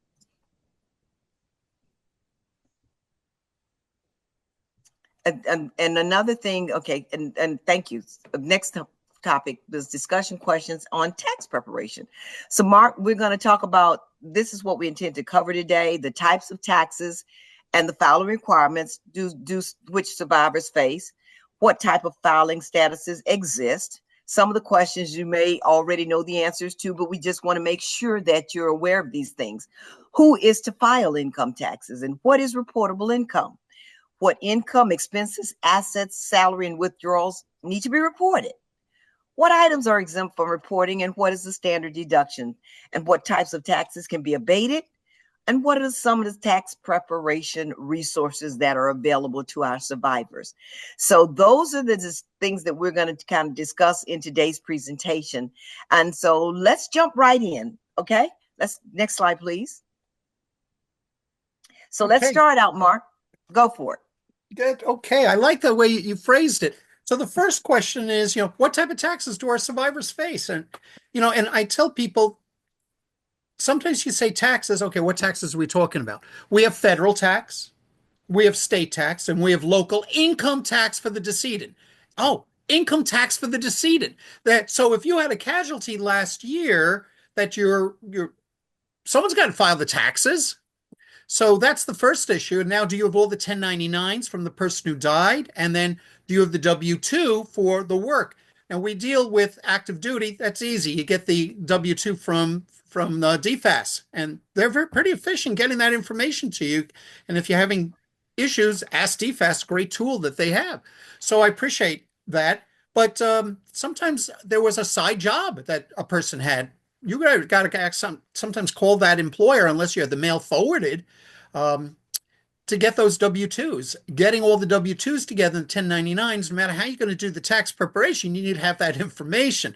Even if you download the software from Military OneSource and you use that program to help you do the taxes, you need the information. So, the first topic is taxes for the decedent. And by the way, in many cases, when you file for the decedent, there's going to be a refund. Why? It was a partial year, probably excess withholding was done. So, it might be there. And if not, it's good also to clear things out and figure that situation. The second type of tax is tax for the survivors. I brace survivors. Here's one that many survivors accidentally forget, but the IRS 3 years later figures it out. So stay tuned. If you had a recent casualty, unpaid allowances. So with the unpaid allowances, you want to be sure that you got a 1099 for it, but since you don't mail back a 1099, you know what you got as the unpaid allowances, that you do record it on your taxes because the IRS knows that it's there. Also, if this is very unique, inherited but not rolled over assets, let me clarify that.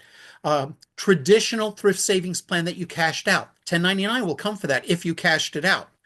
An IRA, I didn't say Roth IRA, an IRA, if you inherited, cashed it out, taxable. Sometimes if you cashed out some inherited investment accounts, if there's a gain from if there's a gain from the date of the transfer to the date of the cash out, taxable. And then survivor benefit plans, Social Security, interest and dividends are also taxable. Now, the question I often get is, what do I do about the taxes if someone died? And it almost relates to the first bullet. If someone died February 2024, if someone died February 2024, am I doing two taxes on behalf of the decedent, or how do I report it? Does it go on my taxes? Good news, bad news. It doesn't go on your taxes. We go back to bullet number 1. Basically, if someone died February 2024, I use that as an example, we want to be sure the taxes were done in 2023 for the year 2023, and we also want to be sure that those 2 months taxes were done, in essence, April 15th, 2025. Interesting out there. Well, let's look at the third bullet, and we're going to be expanding on that in our dialogue, because this is, yes, it's part of tax plan preparation, but also tax planning. Are you paying personal property taxes, or most states call it property tax payment on property owned by a surviving service-connected survivor spouse? Now, some states have, or some municipalities have expanded that to other target audiences, but in general, spouses, not necessarily parents. But that's a good issue. I often ask survivors in a dialogue I have with them, have you worked with your municipality, your tax assessor in essence, to let them know that you have a service-connected situation. Because depending on your municipality, you could be getting a property tax abatement, which is a break. So I want people to be aware of that. You'd be surprised. Many people bought a home, have a property, and are not taking full advantage of the property tax abatement. Now, the laws have changed in a lot of municipalities. Some states have just recently enhanced it. So you got to be careful of that. And we'll talk more later. It's not necessarily all state driven, sometimes in municipality driven as well. Then we have estate income tax. Now, in general, I'm not worried about the estate income tax in general, but I want people to be aware of that. You know, if you had an open estate and the amount was in essence over $600, there is going to be some tax forms that have to be done as you close the estate related to estate income tax. Now, notice I watched the words very carefully. Estate income tax from that estate that might not have been distributed and there were assets that grew. That's the estate income tax that your tax preparer can guide you with. That's different than the estate tax on larger amounts, the estate tax. So estate income tax on the growth before it's distributed and estate tax. And then we have some gift tax considerations we'll talk later. Christine. Next slide, please. So let's talk about a little bit more, drill down with the federal and the state tax. I think that you were speaking of. The current tax, the current thresholds for as you can see, for 2025 is 13.99 million range. And so most folks for federal estate tax would not probably be having to pay estate taxes. Mark, you want to chime in with me on anything of that nature? Well, I chuckle with that. You know, I still remember when I was in school, we studied federal estate tax. The limit was 600,000, including life insurance that you owed. And people saying, "Will we ever get back to that again?" I don't know. But you want to be sensitive that there could be a federal estate tax. But what I find very interesting is there are still estate tax and inheritance taxes at a lot of that are not at that high bogey, and it all depends on the state that you're living. Now, I outlined some of the states you just want to be sensitive to and see what the issue is, to see if this is a topic that they should discuss with whoever is advising them and helping them close out the estate. Hey, do I have to address this? Where do you think I'm at? Working with their attorney, you know, look at some of the unique things with the state estate tax, and also at the transfer. I call that inheritance tax issues with some of the states that are noted there. That might be an issue. Now, the big question I get when people get the money, they're saying, "Hey, I want to give a gift to the fiance of the soldier since they were so close for years. I want to write a check." I get this from parents. "I want to write a check of $80,000. I just feel good to give her $80,000." I said, "Well, if you write a check of over $19,000 or $38,000 if you're married, if you write a check to him, you have to fill out a gift tax form. And basically, you will be, for the excess, taking it off of the federal estate tax limitation. At this current time, no big deal for most people, but you do have to fill out that form." So I do have some survivors. Let's say the objective was to give, 80,000, if I can use that example. I said, maybe just give 19, 19, 19. If the limits go up, you can change that 19. And then the next year, whatever you want to do, just do it gradually. Don't mess with the form. Do it gradually. So that might be a really cool situation to look at that could be very helpful. So I share that with you as an idea. Christine. When you were talking about gifting and the gift tax, sometimes I think you can go to the next slide because I think it's going to lead into what I'm about to say. When you're talking about with our survivors and that Roth IRA, sometimes where you have a parent who wants to make sure the siblings got money, we talk to them because they go, "Well, can I set up a Roth for them as well?" No, you can't. You cannot. If you're the recipient of the Roth of the SGLI, you can set up the Roth under you, but you can't set it up under another person's name. it won't work. So one of the things that I shared with them, I said, well, you set up the Roth. If you've got multiple children, then set up several Roths. You can do that and make the children, each child or sibling, a beneficiary. And then what you can do, if you want to gift to them annually, you gift them $19,000 out of their Roth. And then in the event, I do this especially with parents, in the event that you pass, that child, that money that you set aside for them goes to them as an inheritance. So keeping in mind that you can withdraw from your Roth as long as you withdraw in principal without any type of penalty. But when we're talking taxes, when you do make that withdrawal, you are required to use that form 8606 for your distributions. It's not saying that you're going to owe any money, but you do need to report it. Mark, go ahead. Yeah, just recently I had a survivor got audited by the IRS for a few years ago. And without her finishing the sentence, even though I should have professionally, I said, did you make a withdrawal from your Roth IRA? Oh, yeah, I did it to buy a house. I said, well, you could. She was under 59 and a half, and whatever she withdrew up to the cost basis, no problem. But you do have to report it on Form 8606. And that wasn't done. So I said, amend your return and just say that you withdrew cost basis of what you put in, and you'll be fine. And they'll waive the penalties because it's an easy mistake to be done, and it wasn't deliberate. And basically, you don't owe the taxes. So when they amended the return, everything was fine. But I sure would not have liked to be in the living room to see the facial expression when they got that letter from the IRS when they opened up their mail saying you owe. It was literally almost $100,000. But basically, the IRS does not know when you make a withdrawal if it was from a Roth, if it was cost basis, if it was from a non-Roth, so or if it was principal. You have to tell them on that form. Let's try the next slide. Okay.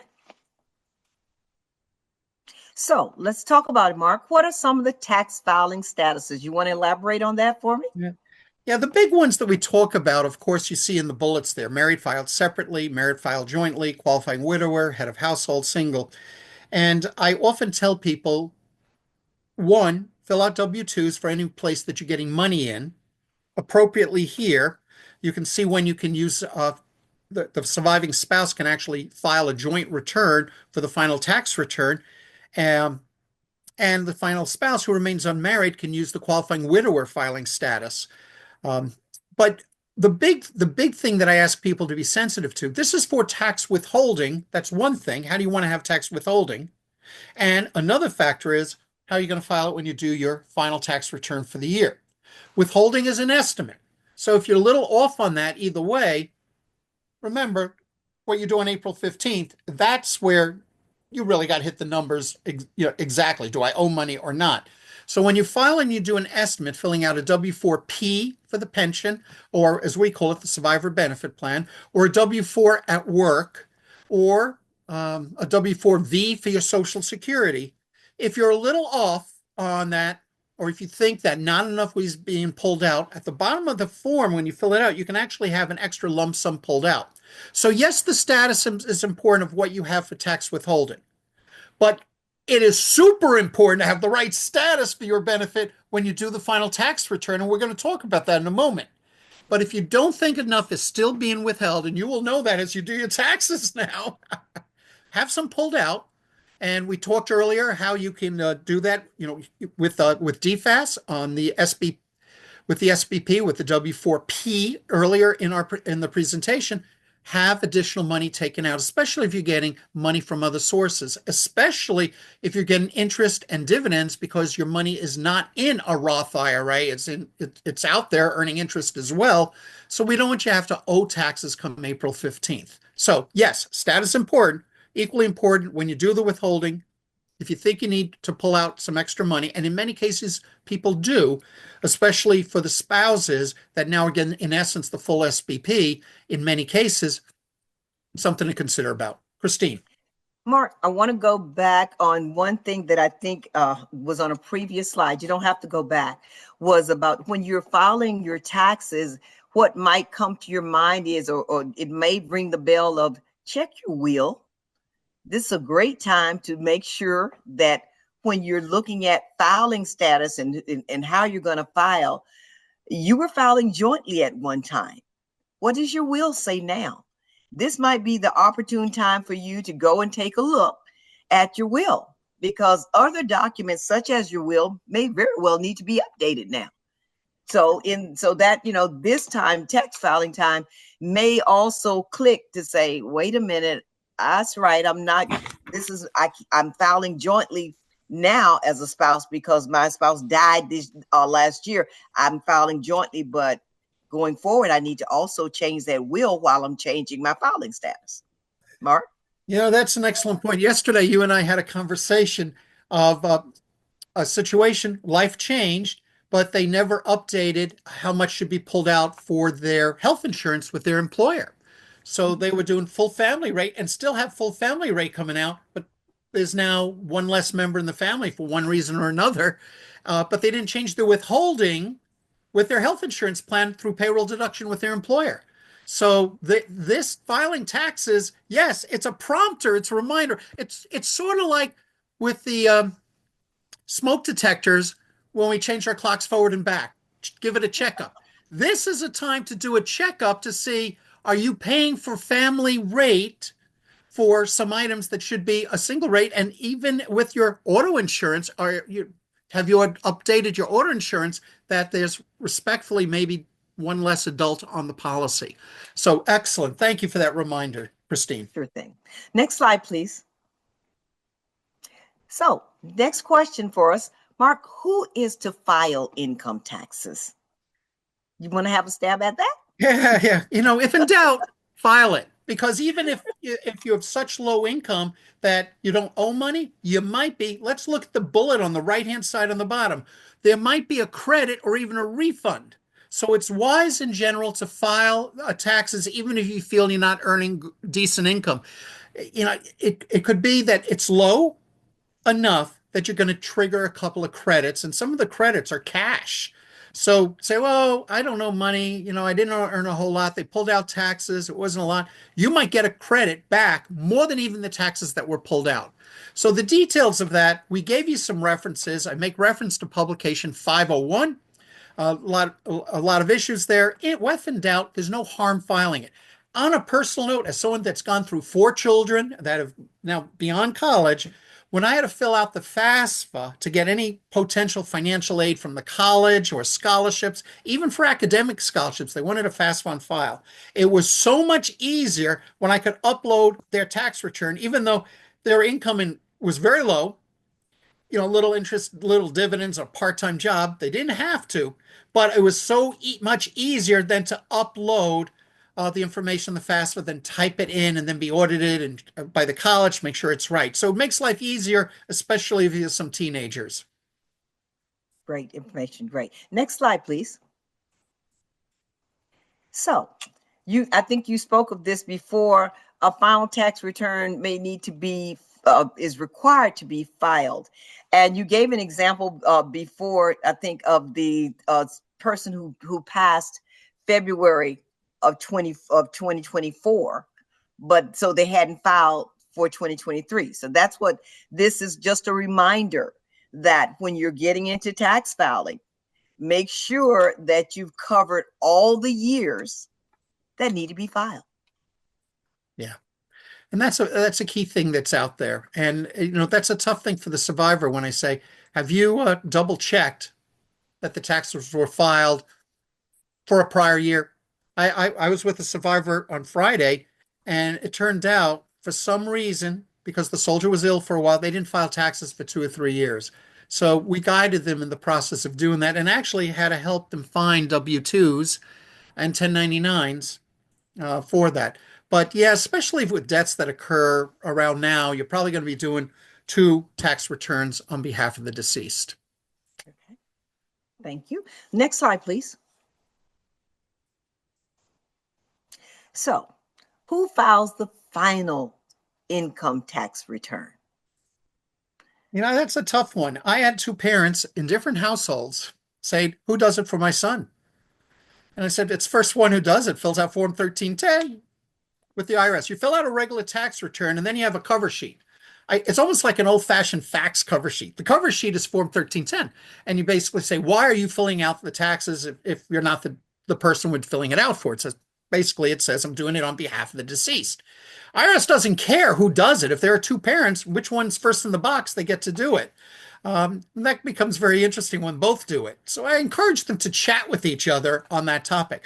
The personal representative files it, but in some cases, if there was really no estate, it was a young private that passed away, parents often ask the question, it's the first one in the box. Now, obviously, if you're married, a spouse can do a joint return, but I've had some unique situations, as have you, Christine, we know it, when it was an estranged situation.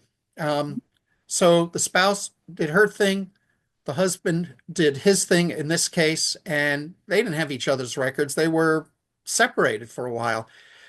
It makes sense sometimes joint file, married file single instead of married file jointly. And as it turned out, the mother of the soldier that passed away said that's what we're going to do and coordinated it with the spouse. So there's a lot of unique things with what you do, but with the joint return, many spouses just are happy to do a joint return. Sometimes it's not practical on that. Now, a final joint return cannot be filed if the surviving spouse remarries before the end of the year of the deceased's death. It doesn't happen too often, but it does. In this case, the deceased's filing status for the final return is married file single, and not. So we have a couple of unique things that are out there. Again, Form Federal 1310, statement of person claiming refund due to his deceased taxpayer may need to be completed if it's not going to be a spouse that is doing it on a joint return in general. Next slide, please. You want to continue with this, Mark? Go ahead. That'll be great. People say, what if I blow it off? What if the taxes aren't paid? Then the IRS could simply eventually go after the executor or maybe even the decedent's heirs to the extent the heirs receive the decedent's property upon death. It's a mess. It's a mess. We live this awkwardness. I tell people, keep yourself beyond reproach. Somebody raise it to the top. Even if the family dynamics of the survivors aren't talking, figure it out. Someone's got to really file tax on behalf so we don't run into issues 3-4 years from now. Now, if the decedent's owed a refund, but no final income taxes are ever filed, the decedent's heir won't get that refund payment. So filing the taxes is not necessarily an ugly situation because there possibly could be a refund. So some people said, I don't know if it's worth the effort. I said, please keep yourself out of reproach for the future years. And whoever does it, will get some money that is sent to them. So there's a lot of practical things. So the takeaway from this bullet or this slide is taxes are due on behalf of the deceased. Someone's got to address that. Right. Next slide, please. So children often need to file taxes. Keep in mind that many of the children who got that one payment of survivor benefit plan before things changed over in 2023 to where the spouses are now receiving survivor benefit plan, they still have that money that they've received. Also, there are instances where even though the spouse is now entitled to the survivor benefit plan, there are still some instances where the child is still going to be the child receiving it because there is no eligible spouse. So just because the default is the spouse, where there's no eligible spouse, the child may still be receiving the survivor benefit, which causes tax, and survivor benefit is a taxable benefit. So taxes may need to be filed on the child's behalf. Mark, you want to chime in?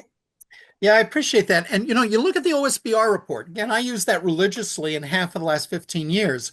When you look at the OSBR report, that is your SBP estimate before taxes. So I do get people saying, well, I see what's coming in every month. It differs from what's on the report. Well, that's tax withholding. That's an estimate of what taxes is due. Could have been more, could have been less. You'll find out on April 15th when you do the taxes. But the children, especially if they're getting the benefits, yeah, I'd like them to do that FAFSA. I'd like them to do the FAFSA someday. And to do the FAFSA, they're going to have to upload their tax information. On the right-hand side on the bottom of the slide, if you have the slide, this will make filing a lot easier, as I mentioned earlier on the FAFSA. The new FAFSA is to be due by federal law the October 1, 2025. Yes, sirree. That would be the 2026-27 FAFSA. It should be available by that date, but that's going to use 2024 tax information. So I tell children or their guardian, these 17-year-olds, have it so you can do the upload a little easier. Kind of do your taxes now. Even if none's due, it'll make life easier to do your FAFSA. Thanks. Okay. Next slide, please. So, Mark, let's talk about other concerns with exemptions and deductions while we're talking about tax filing. If you go through the software that you download from Military OneSource, that's pretty comprehensive software. And it's going to ask you a lot of questions. And then based on how you answer it, you'll see a couple of potential tax credits.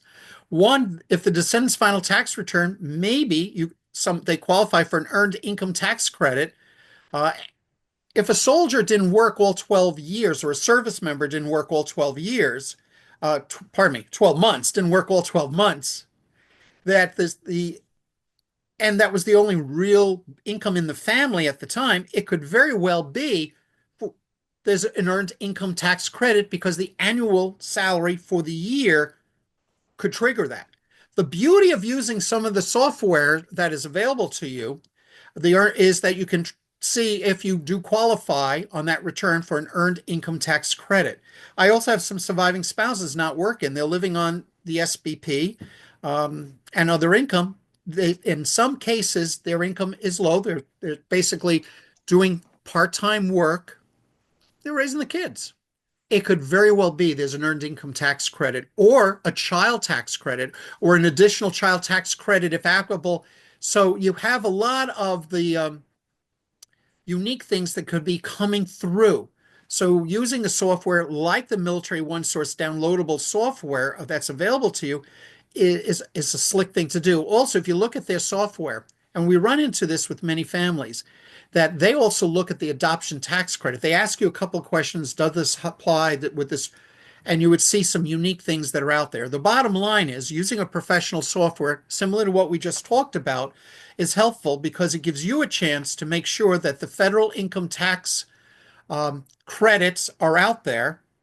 And it also gives you a snapshot and gives you an opportunity that for next year, if you do need to adjust the withholding, gives suggestions on how to do the withholding proactively for the future. Next slide, please. So, Mark, let's talk about, as we're closing this out, let's talk about finishing and signing the return. Some people might think this is a simple thing to do, but making sure that if you're doing the returns for the decedent, making sure that you write deceased on that return, or KIA if they were killed in combat, so that it makes there are certain things that you need to do. You want to elaborate more, Mark? Yeah, and usually people doing paper claims on this, but it's so emotional. Filling out the final tax return on behalf of deceased, it's not a difficult thing to do. It's an emotional thing to do. So if you're using the Military OneSource software package and you get stuck on a question, pick up the phone. Military OneSource can guide you through that. Sometimes it may make sense. We'll talk about it later. You want to see someone face to face. There are some options that are available to you. But I've been in the field 45 years, and I'll tell you, this is one of the tough topics, doing a tax return on behalf of deceased. And I have some people that didn't do it yet for 2023 or 2024, 22. I said, if we can guide you, that's great. There's some details that you want to be aware of. And then how do you sign the return? If you're a surviving spouse and filing a joint return, we put some directions there. And if you are a personal representative filing the return, how to do that. Next slide, please. And finally, where do you send the return? Well, normally you're told where to send the return. Electronically makes it real easy, but if you have to mail a return, where to go? I remind people for service members killed in the combat zone. There's a special mail zone, mail stop, whatever it's called, at the IRS in Kansas City for the nation. So that's just a handy thing to do if you're running into that situation. And we'll talk about abatements and things later on, not necessarily a death from last year, but let's say you're saying, well, you know, that death was 3 years ago, and or I now want to do that. You have a special help desk or help location that is handling those situations. So when they see the KIA on the top of the tax return, they're sensitive to it and will work with you. So I just bring this up that you have it handy as a reference of the special mail stop for those returns. Okay, thanks, Mark. Next slide, please. So now we're at question number 4. What is reportable income? Generally, any amount that's included in your income is taxable unless you have exemptions for it.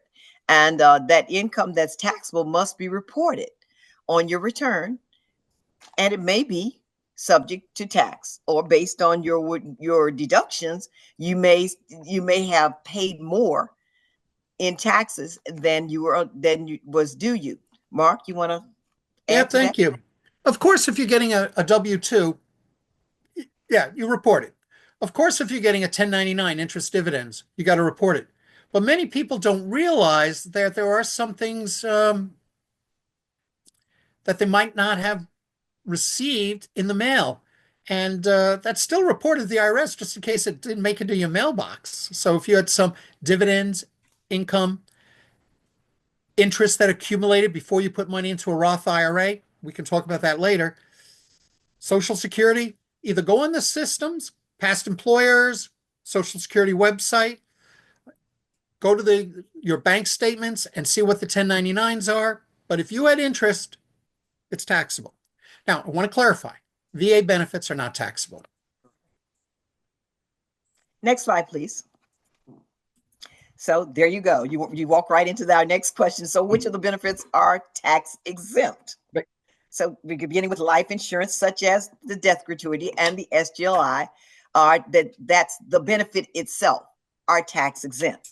Now, if you earn interest on the benefit, that interest is not necessarily tax exempt. Mark, you want to elaborate? Yeah, and this is where the Heroes Earnings Assistance and Relief Tax Act of 2008, also known as the HARD Act, Public Law 1110-245, Section 109, comes into place. Basically, remember in the early slides, we talked about saving decision, investment decision, and tax decision. This is a huge, huge one. And the earlier people address that, the better. Because if you have, let's say you get serviceman group life insurance and or death gratuity, let's say it is $600,000 and you just want to park it in 2 or 3 banks because of FDIC limits. You don't want to put more than $250,000 in one location. Let's say you put in 3 banks and you average a return now of 4%. You know, nothing fancy. You're not investing it. You're saving it for the short term. Save it. Fine. What's 4% of 600,000? Do the math there. $24,000. Do you want to pay income tax on $24,000 this year? And by the way, if you don't need the money and it's still growing, do you want to pay taxes on $24,000 plus interest next year and $24,000 plus interest next year? Do you want to pay taxes on all the money growing? Most survivors say no. If there is a way to not have to pay taxes on the growth of the money, sign me up. And I said, there's nothing to do. Just tell your financial institution that you'd like to put in a Roth IRA, the normal limits.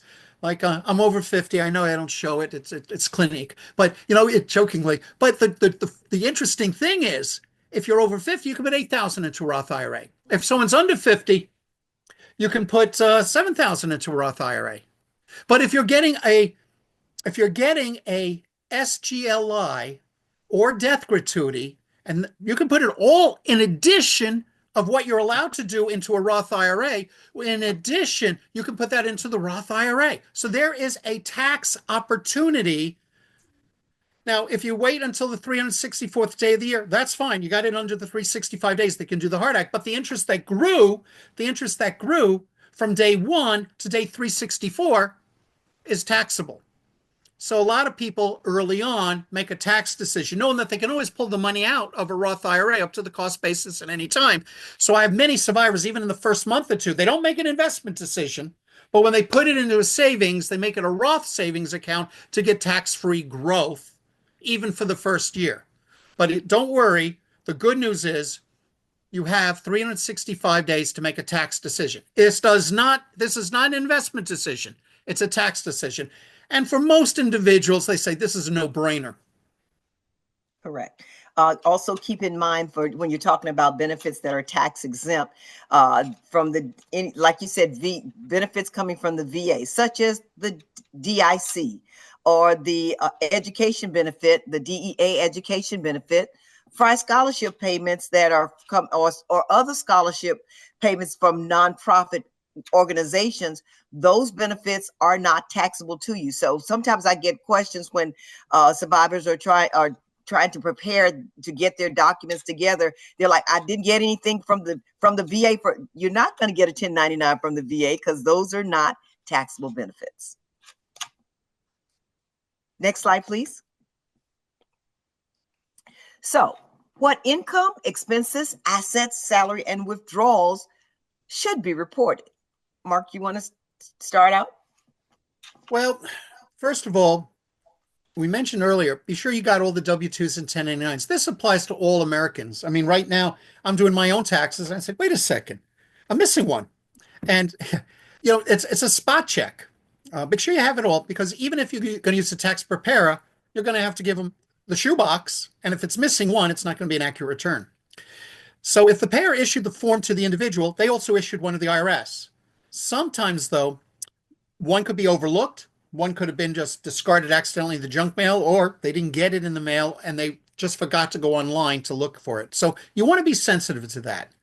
I also encourage people to be sure that if you made a withdrawal from anything, a Roth or even a non-Roth account, that you have a tax statement for that, or you have a paper that you can then input into your tax return. Again, don't have a heart attack. Oh, do I have to pay taxes on my withdrawal from my Roth IRA up to the cost basis? No, but you still have to let the IRS know what you did. So you have some issues that are related to that. By the way, that form is 8606.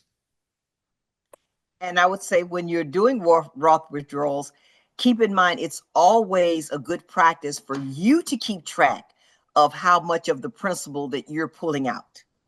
I know, so that when you're reporting, I pulled this, because what you don't want to do is start going into interest because you didn't keep accurate records of how much of the principal you pull. So it's up to you to make sure that you also keep track of, if you're making any type of withdrawal from your Roth IRA principal, you need to keep records so that you stay on top of what you have taken out of that Roth and not depend on other documents. It's your responsibility. And if you go over, IRS is going to know, and they are going to penalize you for it.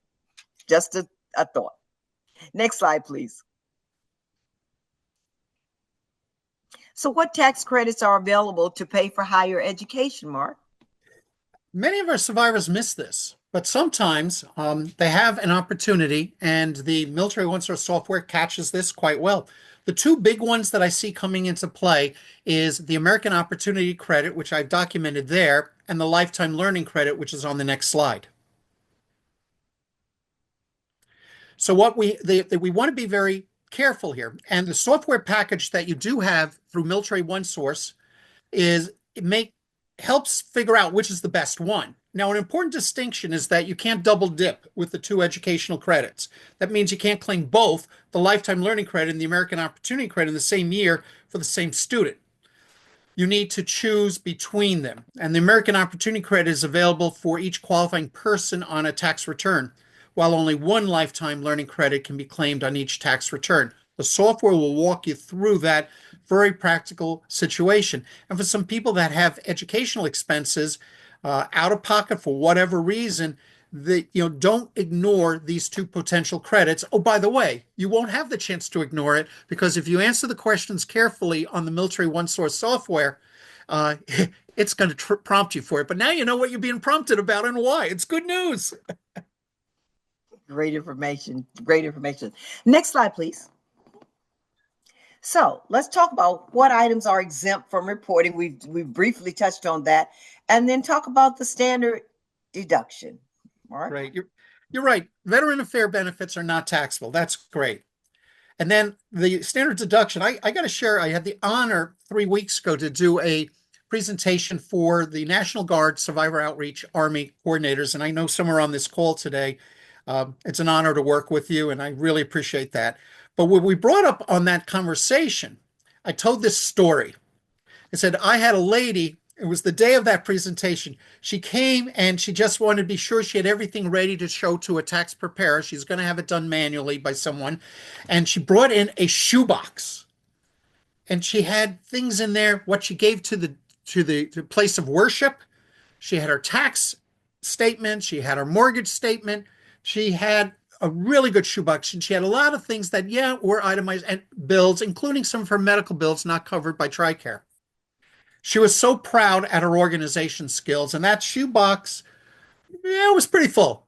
I smiled at her and I said, approximately what's the total in the shoebox other than, medical bills? Because that even's bigger, because that's only for the excess over 7.5% of adjusted gross income. I said, what do you think's in this shoebox? And she said, oh, about $9,000-$10,000 of receipts. I want to use them all. That's why I saved them, and it's in the shoebox. I smiled at her and I said, I'm glad you have the shoebox because we could double check. But it turns out in this particular year, you're filing a single, and in reality, your standard deduction is $14,600. Because your shoebox value of all those receipts are going to be under that amount. May I encourage you to take the single standard deduction because your shoebox is only $9,000 of receipts. And then she said, so if I gave an extra $20 to the place of worship, it wouldn't have helped me financially in the taxes. I said, that's true. But did you want to give that extra 20 to your place of worship? And she said, yes. So it's not a tax decision. Now, if you ended up giving and all the other receipts were over a certain amount, and now you're over 14.6, you have the shoebox. So come back next year and bring that shoebox, and whatever the limit is for 2025, which we know is 15,000, we'll see if the shoebox weighs, if I can use that phrase, more than 15,000, and then we can address it. Then we can use what's in the shoebox. And that simple explanation she smiled about. I hope that helps you too. Great information. Great information. Next slide, please.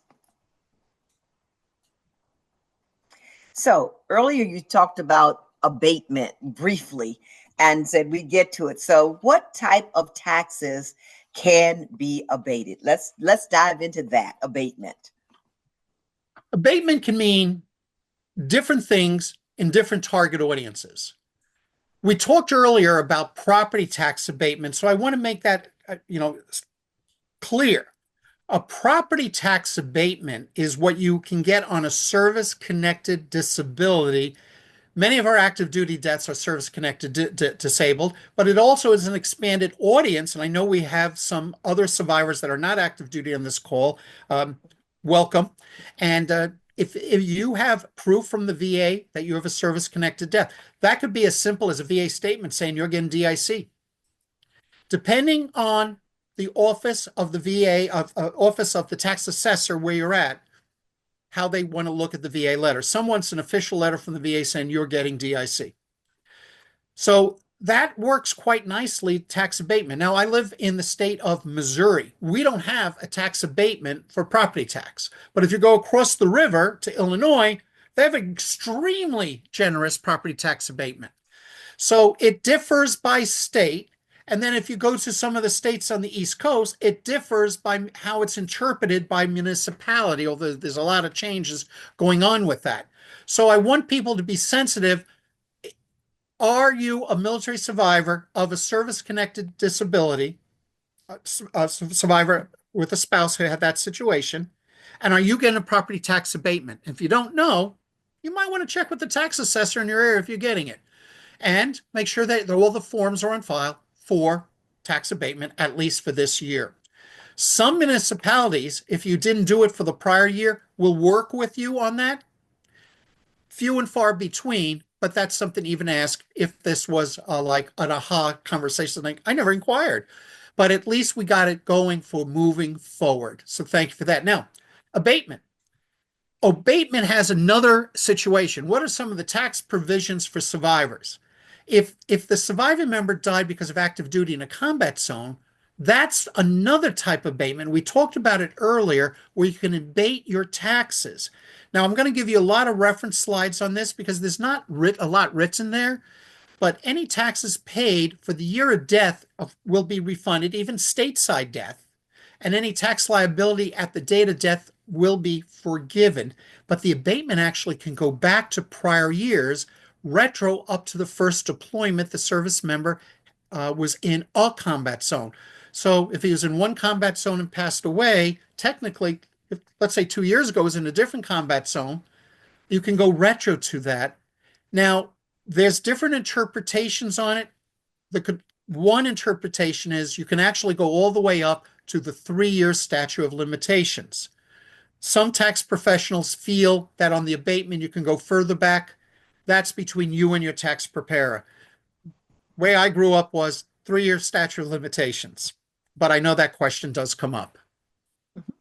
Next slide, please.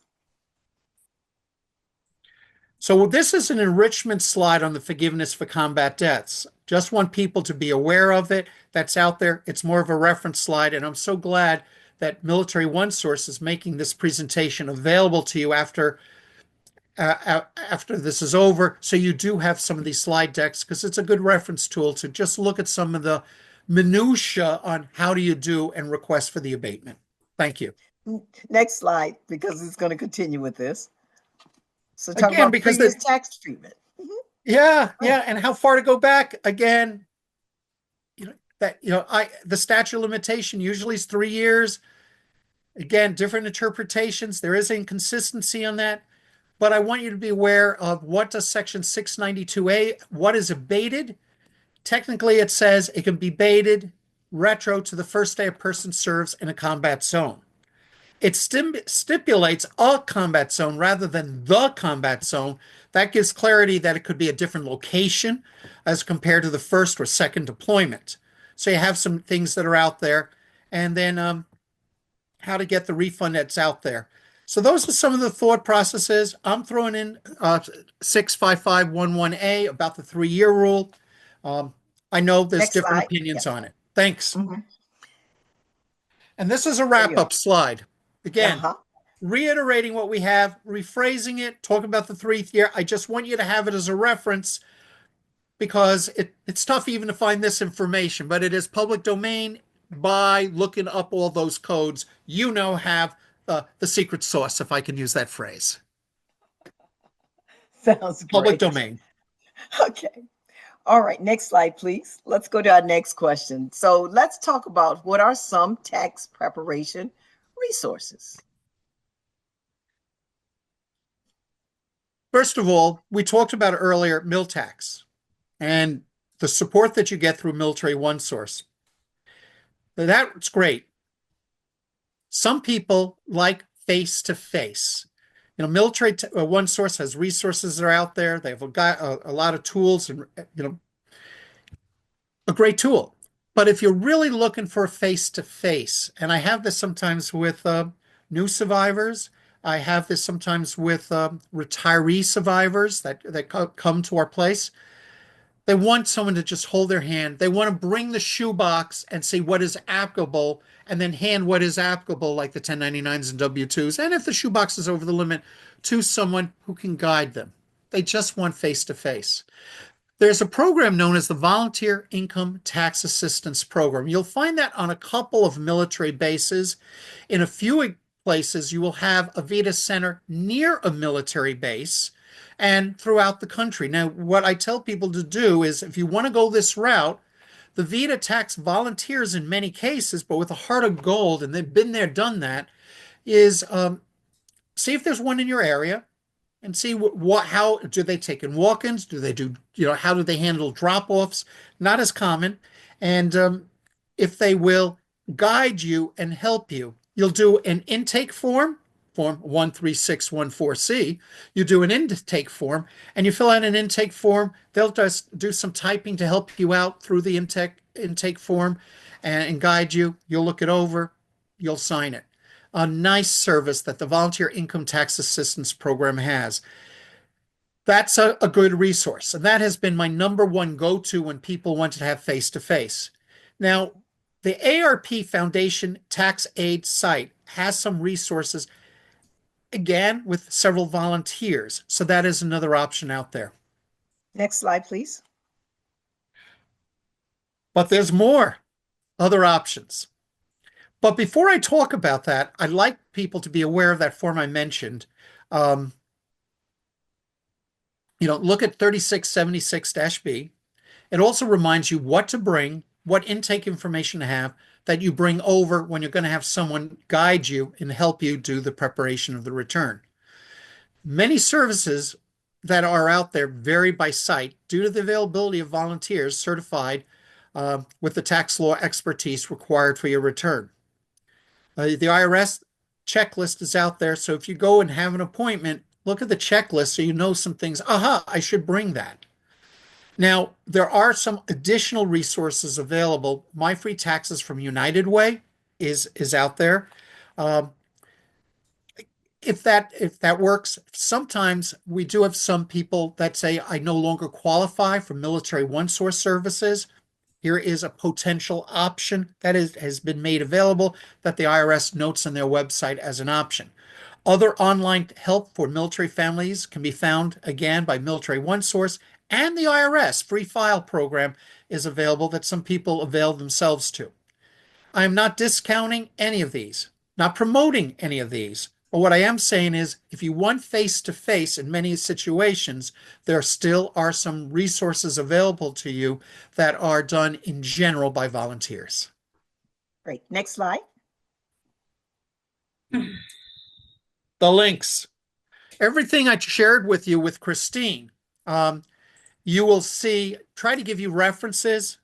Remember when we were young, we always, if we had to do a report, we had to put a bibliography out there where we got our resources from and footnotes. That's exactly what we're doing here. Christine and I put together some tools related to what we covered in our part one of the presentation, which was preparing the taxes. I hope that these resources help you. Okay. All right, next slide, please. Next slide.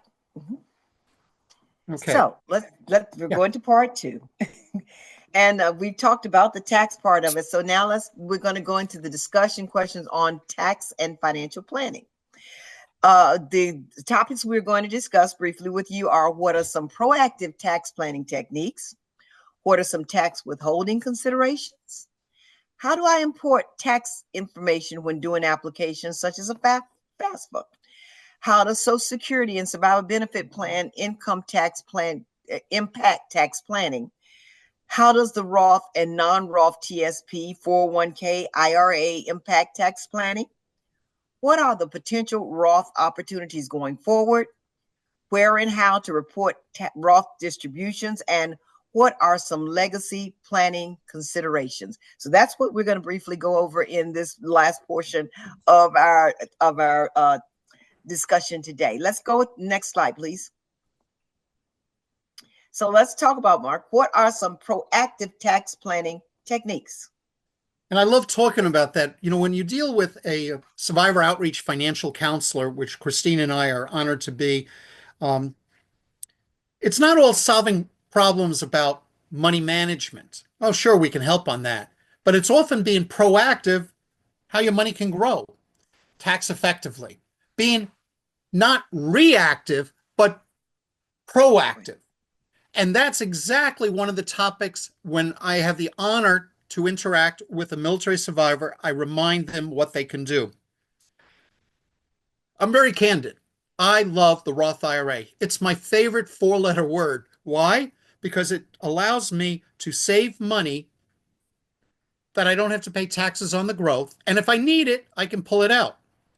Before we get deep into the Roth IRA, I'd like to explain a concept that I had to share actually with my own daughter. If someone's over 50, they can put $8,000 this year into a Roth IRA. And actually, if they didn't do it for last year, do the same. If you're under 50, you can put $7,000 this year and $7,000 for last year. This is in addition to the Roth limits that you have at your work site, which could be significantly higher. So you do have a lot of opportunity to put money in for tax-free growth. Yes, for many survivors, I encourage them, if they have a part-time job, if they can add to their Roth, do it. Now, why did I mention the story of my own daughter? She said, Dad, let me get this straight. My earnings are fair. I'm not complaining. I love what I do. I'm a teacher. And I do a good chunk out of my Roth at work. Are you saying I can also do a Roth IRA in addition to that? Yeah. So if I put 7 in for last year and 7 in for this year, whatever, or close to it, depending on what the limit was, if I put it in on the Roth IRA, or close, if I put and fund my Roth to the limit or even close to the limit, I get tax-free growth for the rest of my life, and I can still pull out the cost basis at any time. I said yes. And she said, wow. So well, wait a second. What if I need the money for a transmission to my car mid-year? I said, fine. Take a withdrawal out of the Roth IRA, report it on your taxes. Meanwhile, you had tax-free growth. It's that simple. So that's the concept for why I like the Roth.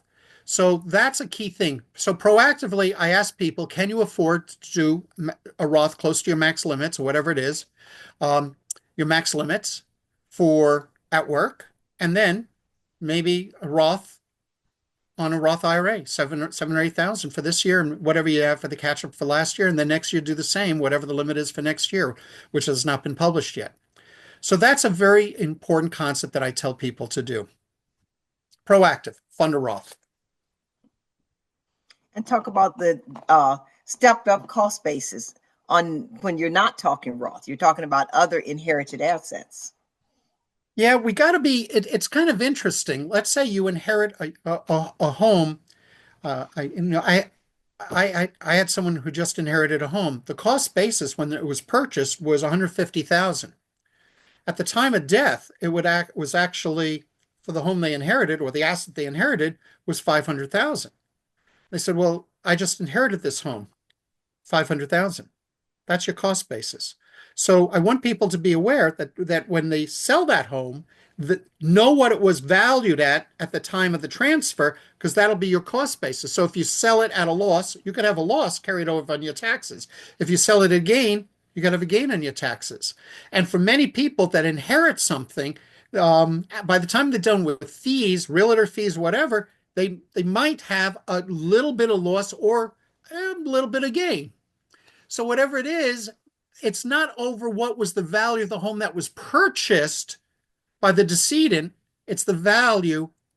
So I encourage people at the time, if you're getting something because of a death, know what the cost basis is of the assets, because if you ever sell an asset that, especially if it appreciated, it'll be based on the value on the basically the death date in general. Mm-hmm. So excellent. Okay. Next slide, please. So continue talking about proactive tax planning techniques. Well, I noticed several GS government employees are in this program. I also know that I know some of the survivors that are on this program. They're still working. We also have some contractors in this program that have 401k plans.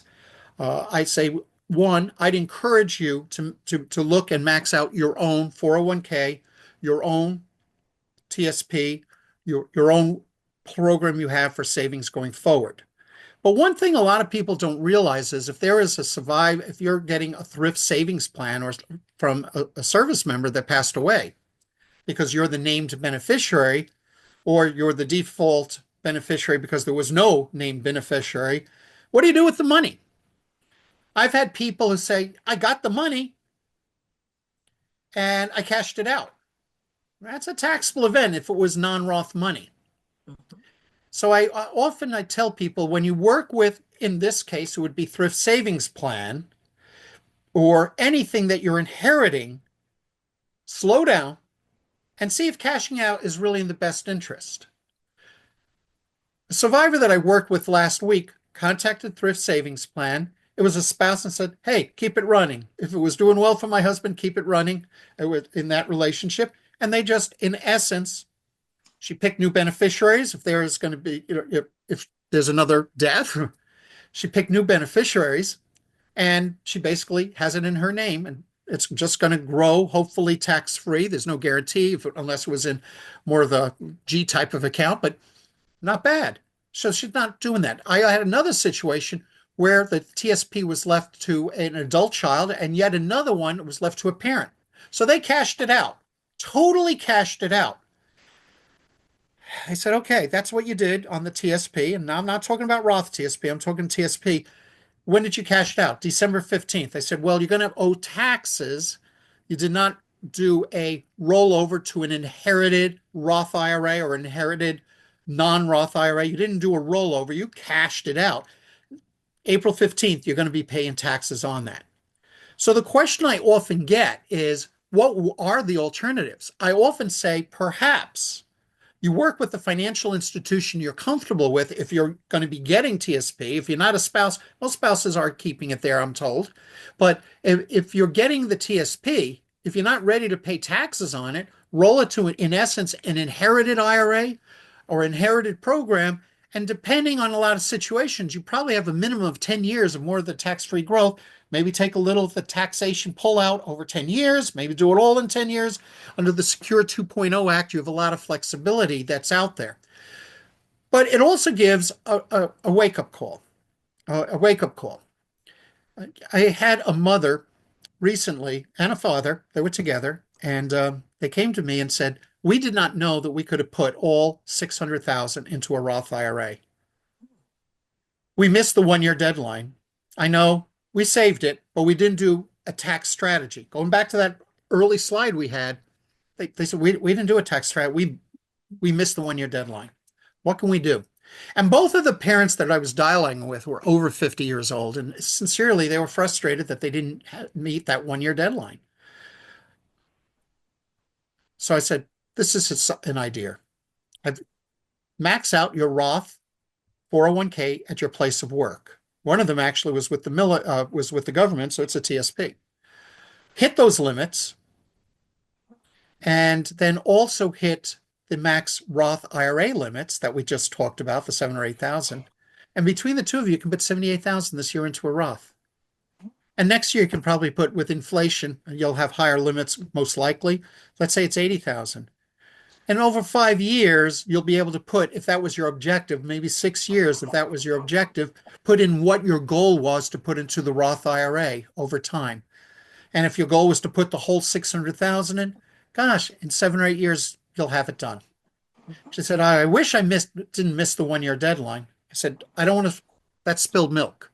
But let's go forward strategically and max out the Roth opportunities that are available to you as a citizen at your workplace and the Roth IRA. So this proactive tax planning technique, really, it's twofold. One, I encourage people to max out Roths if that tax savings, tax effectively, makes sense for them, both at work and also an individual IRA.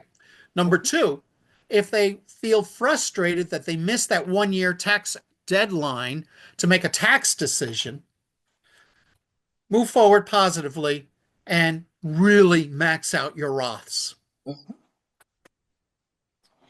Okay, next slide, please. What are the limits? Yeah, right. Go ahead. Yes, Mark. Continue. Yeah, what are the limits with TSP, 401k, 403b? You see them before you. You know, people over 50 can actually, put in 31,000 this year to the thrift savings plan. There's actually a blip this year for the first time. If you're between ages 60 and 63, you can actually put even more than that.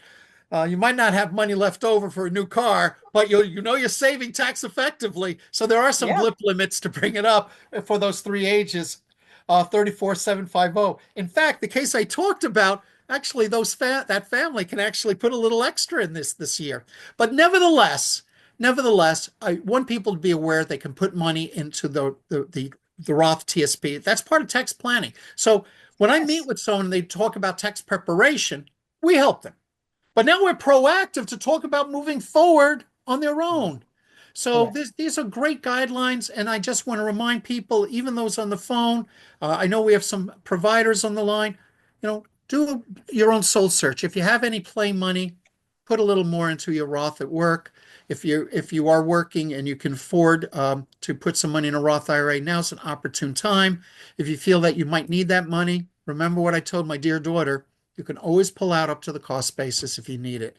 It's not like we're making an investment decision. We're making a tax decision. Thanks, Christine. Next slide, please. So, Mark, let's talk about the features of that Secure 2.0 legislation, because it did make some things change. Yeah, for one thing, it allowed people that are 60, 61, 62, 63 to put more money in. But it did change the inherited Roth IRA. You know, I talk about a lot the HART Act, the beauty of a Roth IRA, tax-free growth. But in reality is now the money goes to an heir if death occurs for the person that owns the Roth IRA.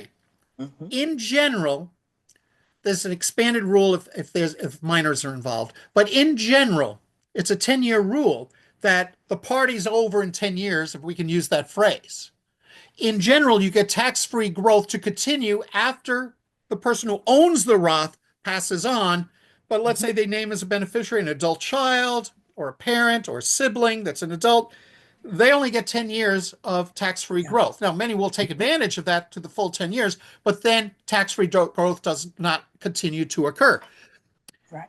Now, when this is over, they just take the money and do what they can. But what they might do is open their own Roth IRAs as best they can and max out at their workplace.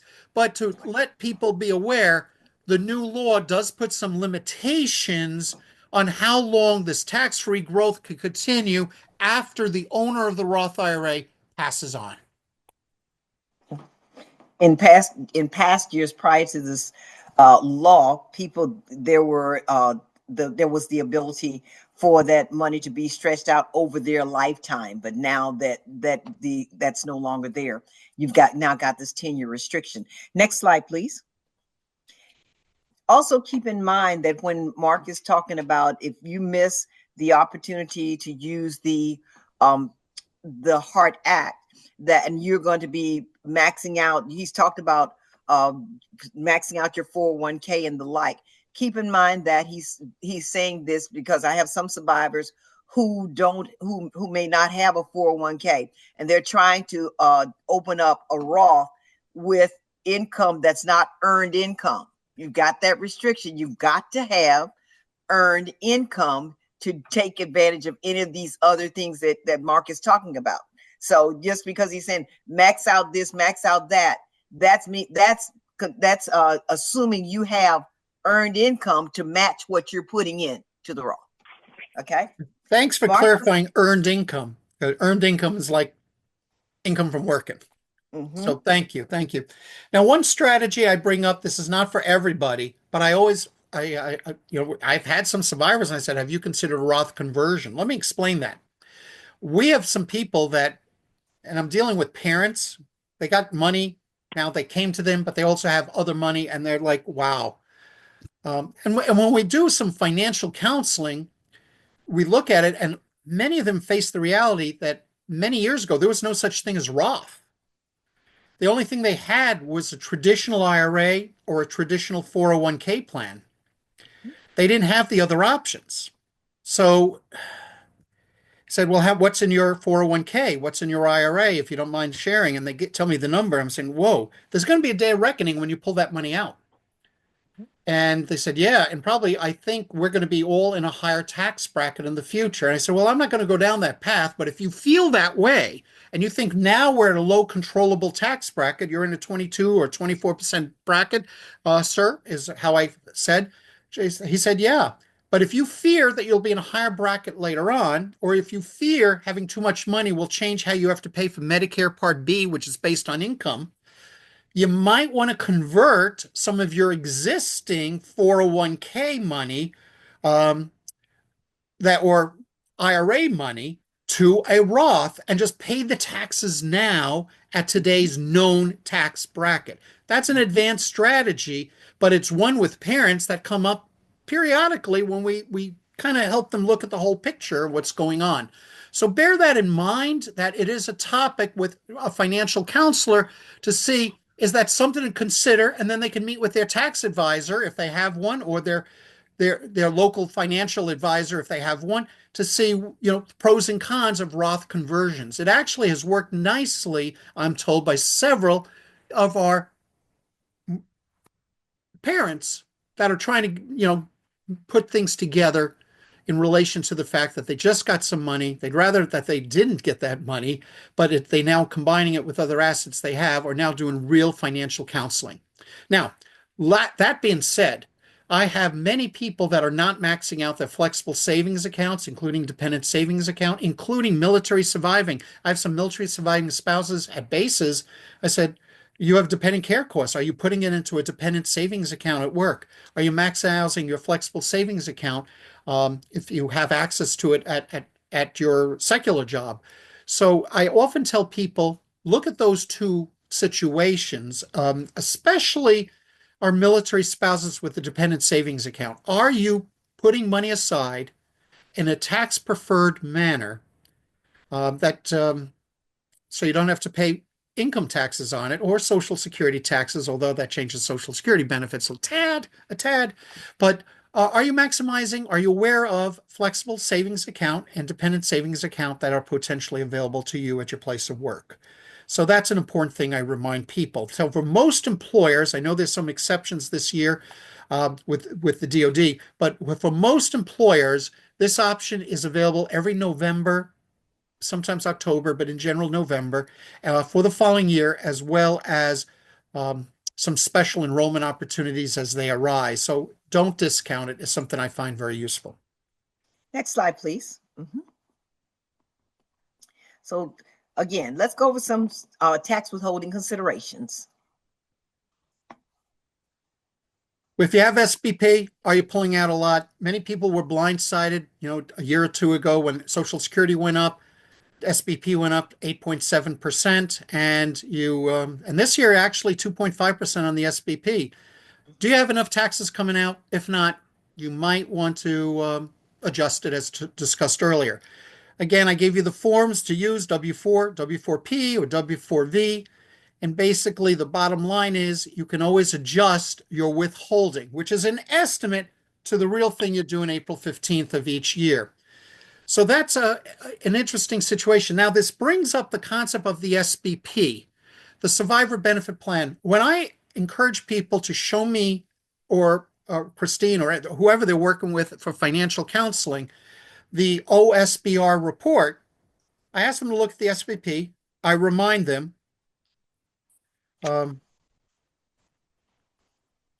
I remind them that it's a very key situation that with the Survivor Benefit Plan, that you have the right taxes that come out close. You don't want to have significant under withholding. So that's an important thing by April 15th. Now, other tax withholding considerations. I encourage people to reevaluate what's coming out of SBP, gross versus net. What's the best way to do that? You look at your 1099. If you got in the mail, that's great. If you didn't get it in the mail, go online with your MyPay account. Now, when we ran a couple of OSBR reports, and a big shout out to Jen Harlow and her team, Sean Gaskins and Christine P., great people on the team that have done a great job. A personal shout out to wonderful staff that you have there. And what I have found is we've uncovered when they ran the report that the survivor said, "What's this SBP?" I said, "SBP you're remarried because you're remarried. You get the SBP." And the person said, "I never applied for it." I said, "Well, now's a pretty good time to do." So that report helped generate a dialogue that they should apply for the Survivor Benefit Plan. Thank you for doing that. That was a really key thing. The second thing is I had a survivor who,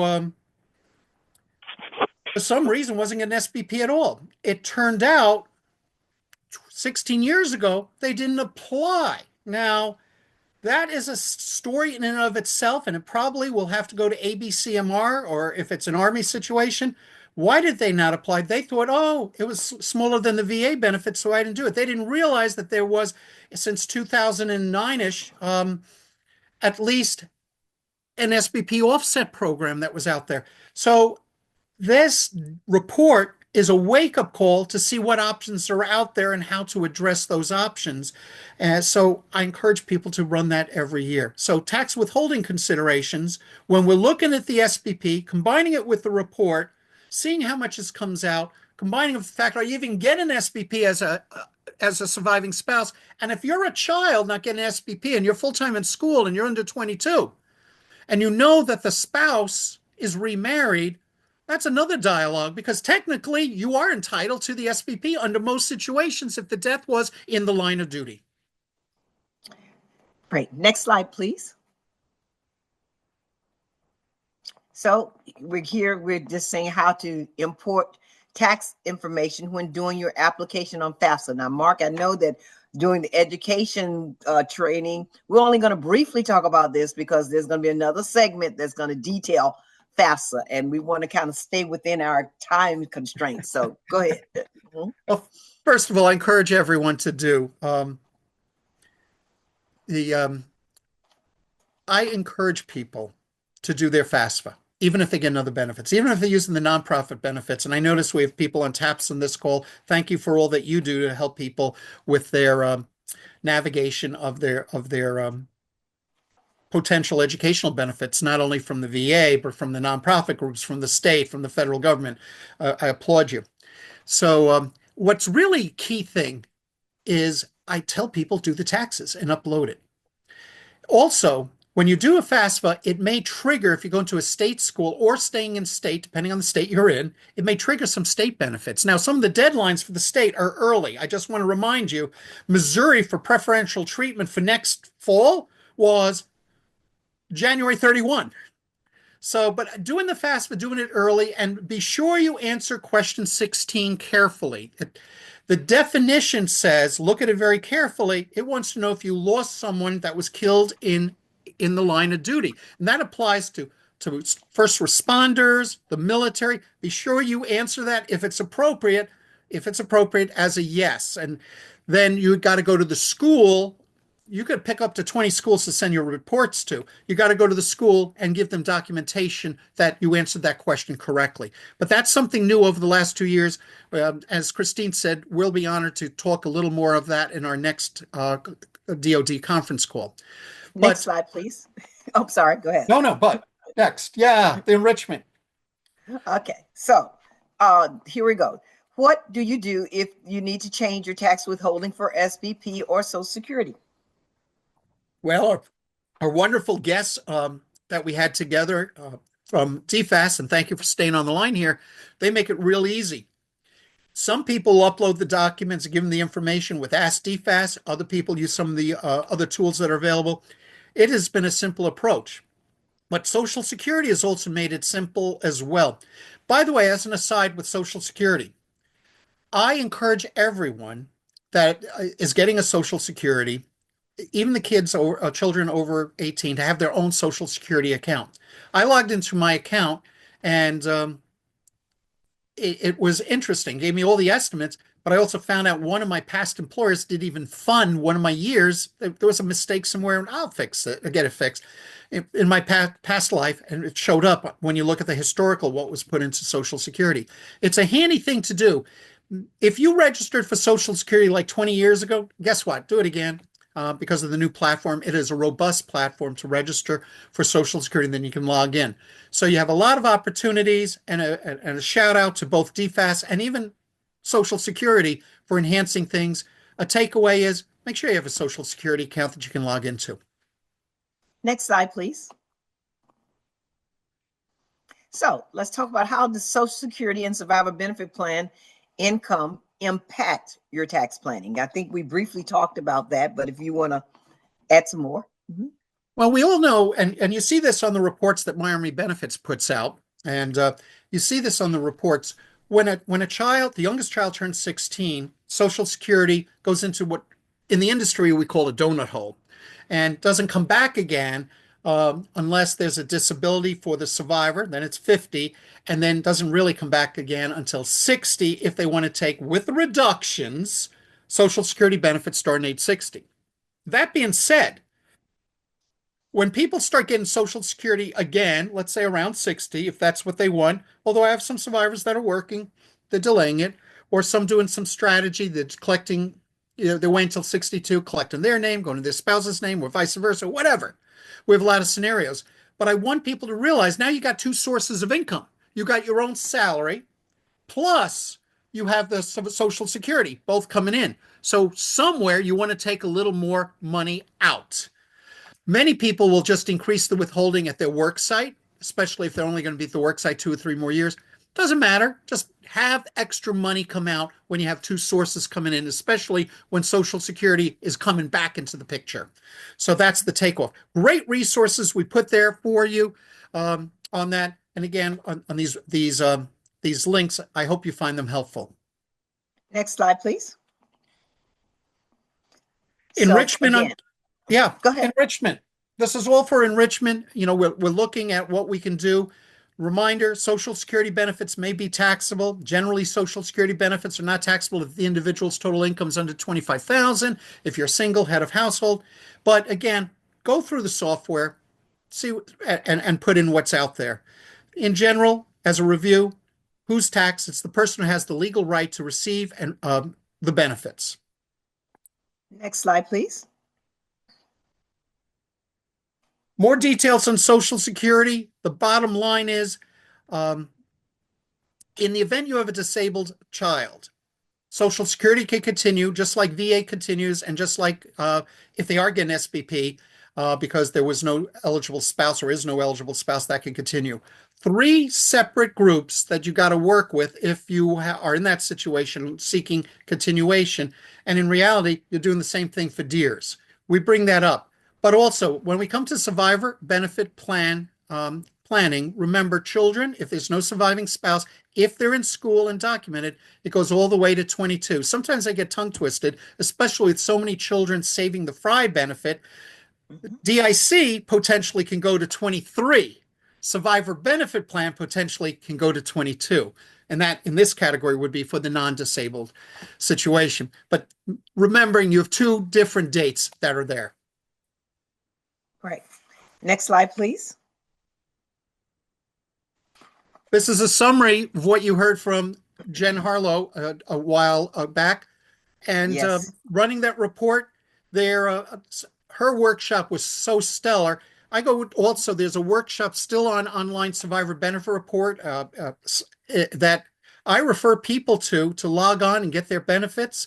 But remember, you need a DS login to access the reports to get the interactive version. Have no fear. If you don't have a DS login for whatever reason, they will manually create it for you. That's not something that I'm going to do as a financial counselor. I'm going to ask the people to get their report, and then I'll review it with them. Again, I'd like the survivor to have a DS login, get a report, and then we can chat. That's how I work. Christine, if you have any thoughts on that? No, I think that you've covered that quite well, Mark. Thank you. Next slide, please. I think as a recap, if you'll just recap, because we talked about this kind of in depth, but kind of give us a recap on how the Roth and non-Roth TSP, 401k, and IRAs, all of those investment vehicles, how do they impact tax planning? Give us a recap. If you have non-Roth assets, 401k, non-Roth, TSP, non-Roth, whenever you pull it out in general, it'll be taxable. If you have assets in there and you pass away, it'll be taxable at some point to somebody when they pull it out. This is part of the reason Roth is so popular as opposed to non-Roth since Roth came out. The issue is many people, when Roth was created, like Pavlov's dog, if you can use that example, they're doing what they did all the years and they do non-Roth. They just next year. So I tell people, do some soul searching. Do you want to have your assets in moving forward as Roth or non-Roth? With Roth, when it's pulled out eventually by you or your heirs, it's not a taxable event. Perfect. Next slide, please. So what are the potential Roth opportunities going forward? I summarize it. Yes. There's no taxes on growth, and one can withdraw the cost basis at any time. But Those withdrawals need to be reported so the IRS knows that is a withdrawal up to cost basis of the Roth. It's that simple. Yes. Yes. And you need to keep track of any withdrawals that you make. That's your responsibility. All right. Next slide, please. So wrap up where and how to report Roth distributions. This is more of a reference slide, but we get the question all the time. I encourage people to look at Form 8606, make sure it was filed. And then if you need details, I give the IRS publication. Just want to have reference for our group. Great, great. Okay, next slide, please. Legacy planning considerations. I think we're wrapping things up. Mark, go ahead. Well, we'll be briefly touching on this in future dialogues. As part of legacy planning is communication of the vision to those that are close to you. What is your objective? And also have some self-evaluation. What's your goals and objectives moving forward? And is it really including some tax-effective wealth transfer techniques? Legacy planning is not just how do I divide my assets and how do I distribute the assets. It's planning and ensuring a smooth transition. And I encourage individuals to work with financial counselors to understand and maybe help them come to their own personal evaluation of, hey, what are my core values? What are my beliefs and principles that I want to have, that I want to have continue perhaps as a legacy? And how do I communicate those goals to future generations? Also as a tax effective manner. One of the roles as a financial counselor is the act of listening. Christine and I are two of several survivor outreach financial counselors. When we meet with people, believe it or not, we don't do all the talking. We listen and we help people to do soul searching to understand what are they looking for in the future. And sometimes the client might not have taken time to consider it. We help them sit down and kind of look at the future in a relaxed manner. Legacy planning. Yes. Next slide, please. Here are resources. We've given you a lot of information today. And so we've just included here some resources and some sites that you can go to get more information on everything that kind of been covered today. Be mindful, however, to sources such as .gov and .mil are vetted sources. Be mindful that when you're going out with sources, looking for more information, that you're going to sources that are credible and that will give you information that's been vetted. Anything you want to add to that, Mark? No, but be careful what's out there. And if you are investing, be mindful of the fees. I have a lot of people who say, oh, I'm getting no commissions on the product I have. I said, yeah, but you're paying 1.5% of assets under management. So technically there's no commissions, but you're paying a fee under management if they're so kind of, if you are strategizing, usually I have the phrase, there's no such thing as a free lunch. In general, what fees are you paying? Are you able to dissect that? Be aware of that. And at the same token is be aware of, are you maximizing all the tax opportunities before you? Perfect, perfect. Next slide, please.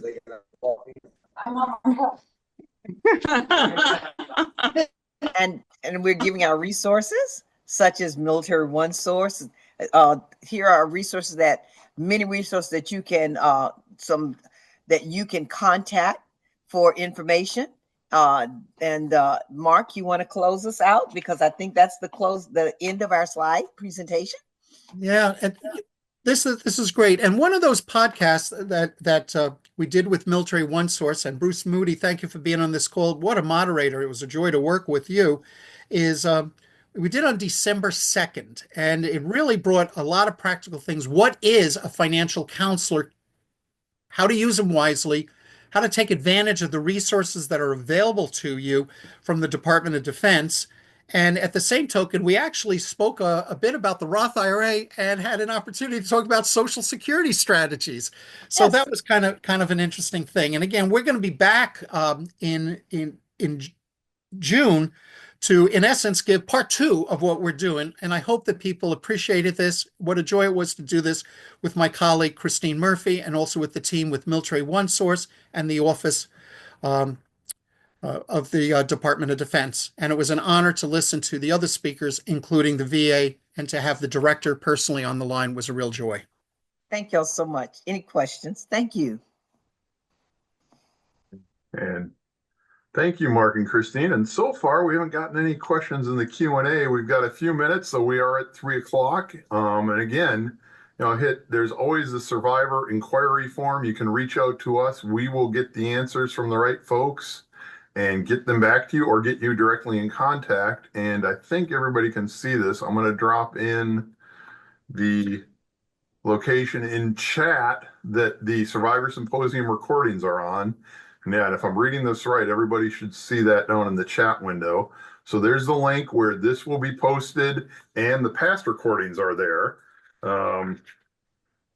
We did have some questions come from email I wanted to hit quick let me get to the right screen. And these were more for the VA that VA is waiting on line of duty determination before making their service connected determination. And that is, again, we're talking for active duty deaths.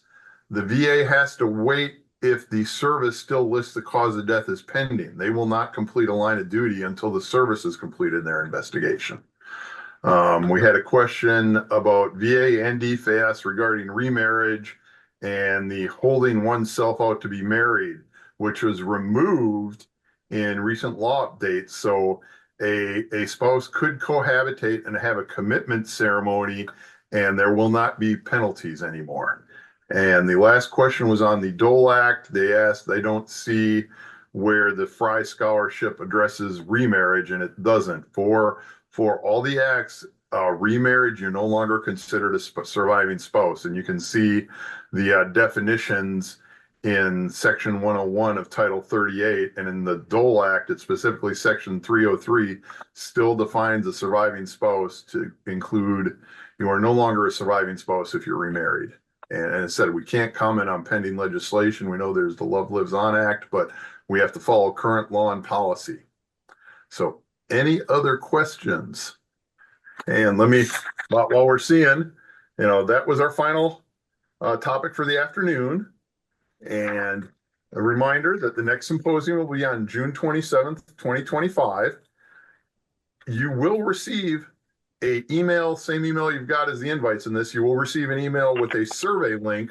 We appreciate any feedback on the event, any ideas for future topics to discuss. And we said we've already got June's planned, but we welcome a topic you think you need to know more on, something we're missing. This event has been built on survivor feedback. The whole event came to be because survivors we get to see, we go to outreach events, we get out to TAPS, Snowball Express, Tuesday's Children, and this event came directly out of questions that we received from survivors and suggestions at those events. So this is for you. Please let us know where we can assist you. And again, the recordings will be available. Transcript on the link I posted, and you can always reach us through the survivor inquiry form on Military One Source. All right, and with that, no other questions. Thank you all for attending. You may exit the meeting now. Please have a great weekend, and we look forward to hearing from you. So take care. Thank you. Thank you.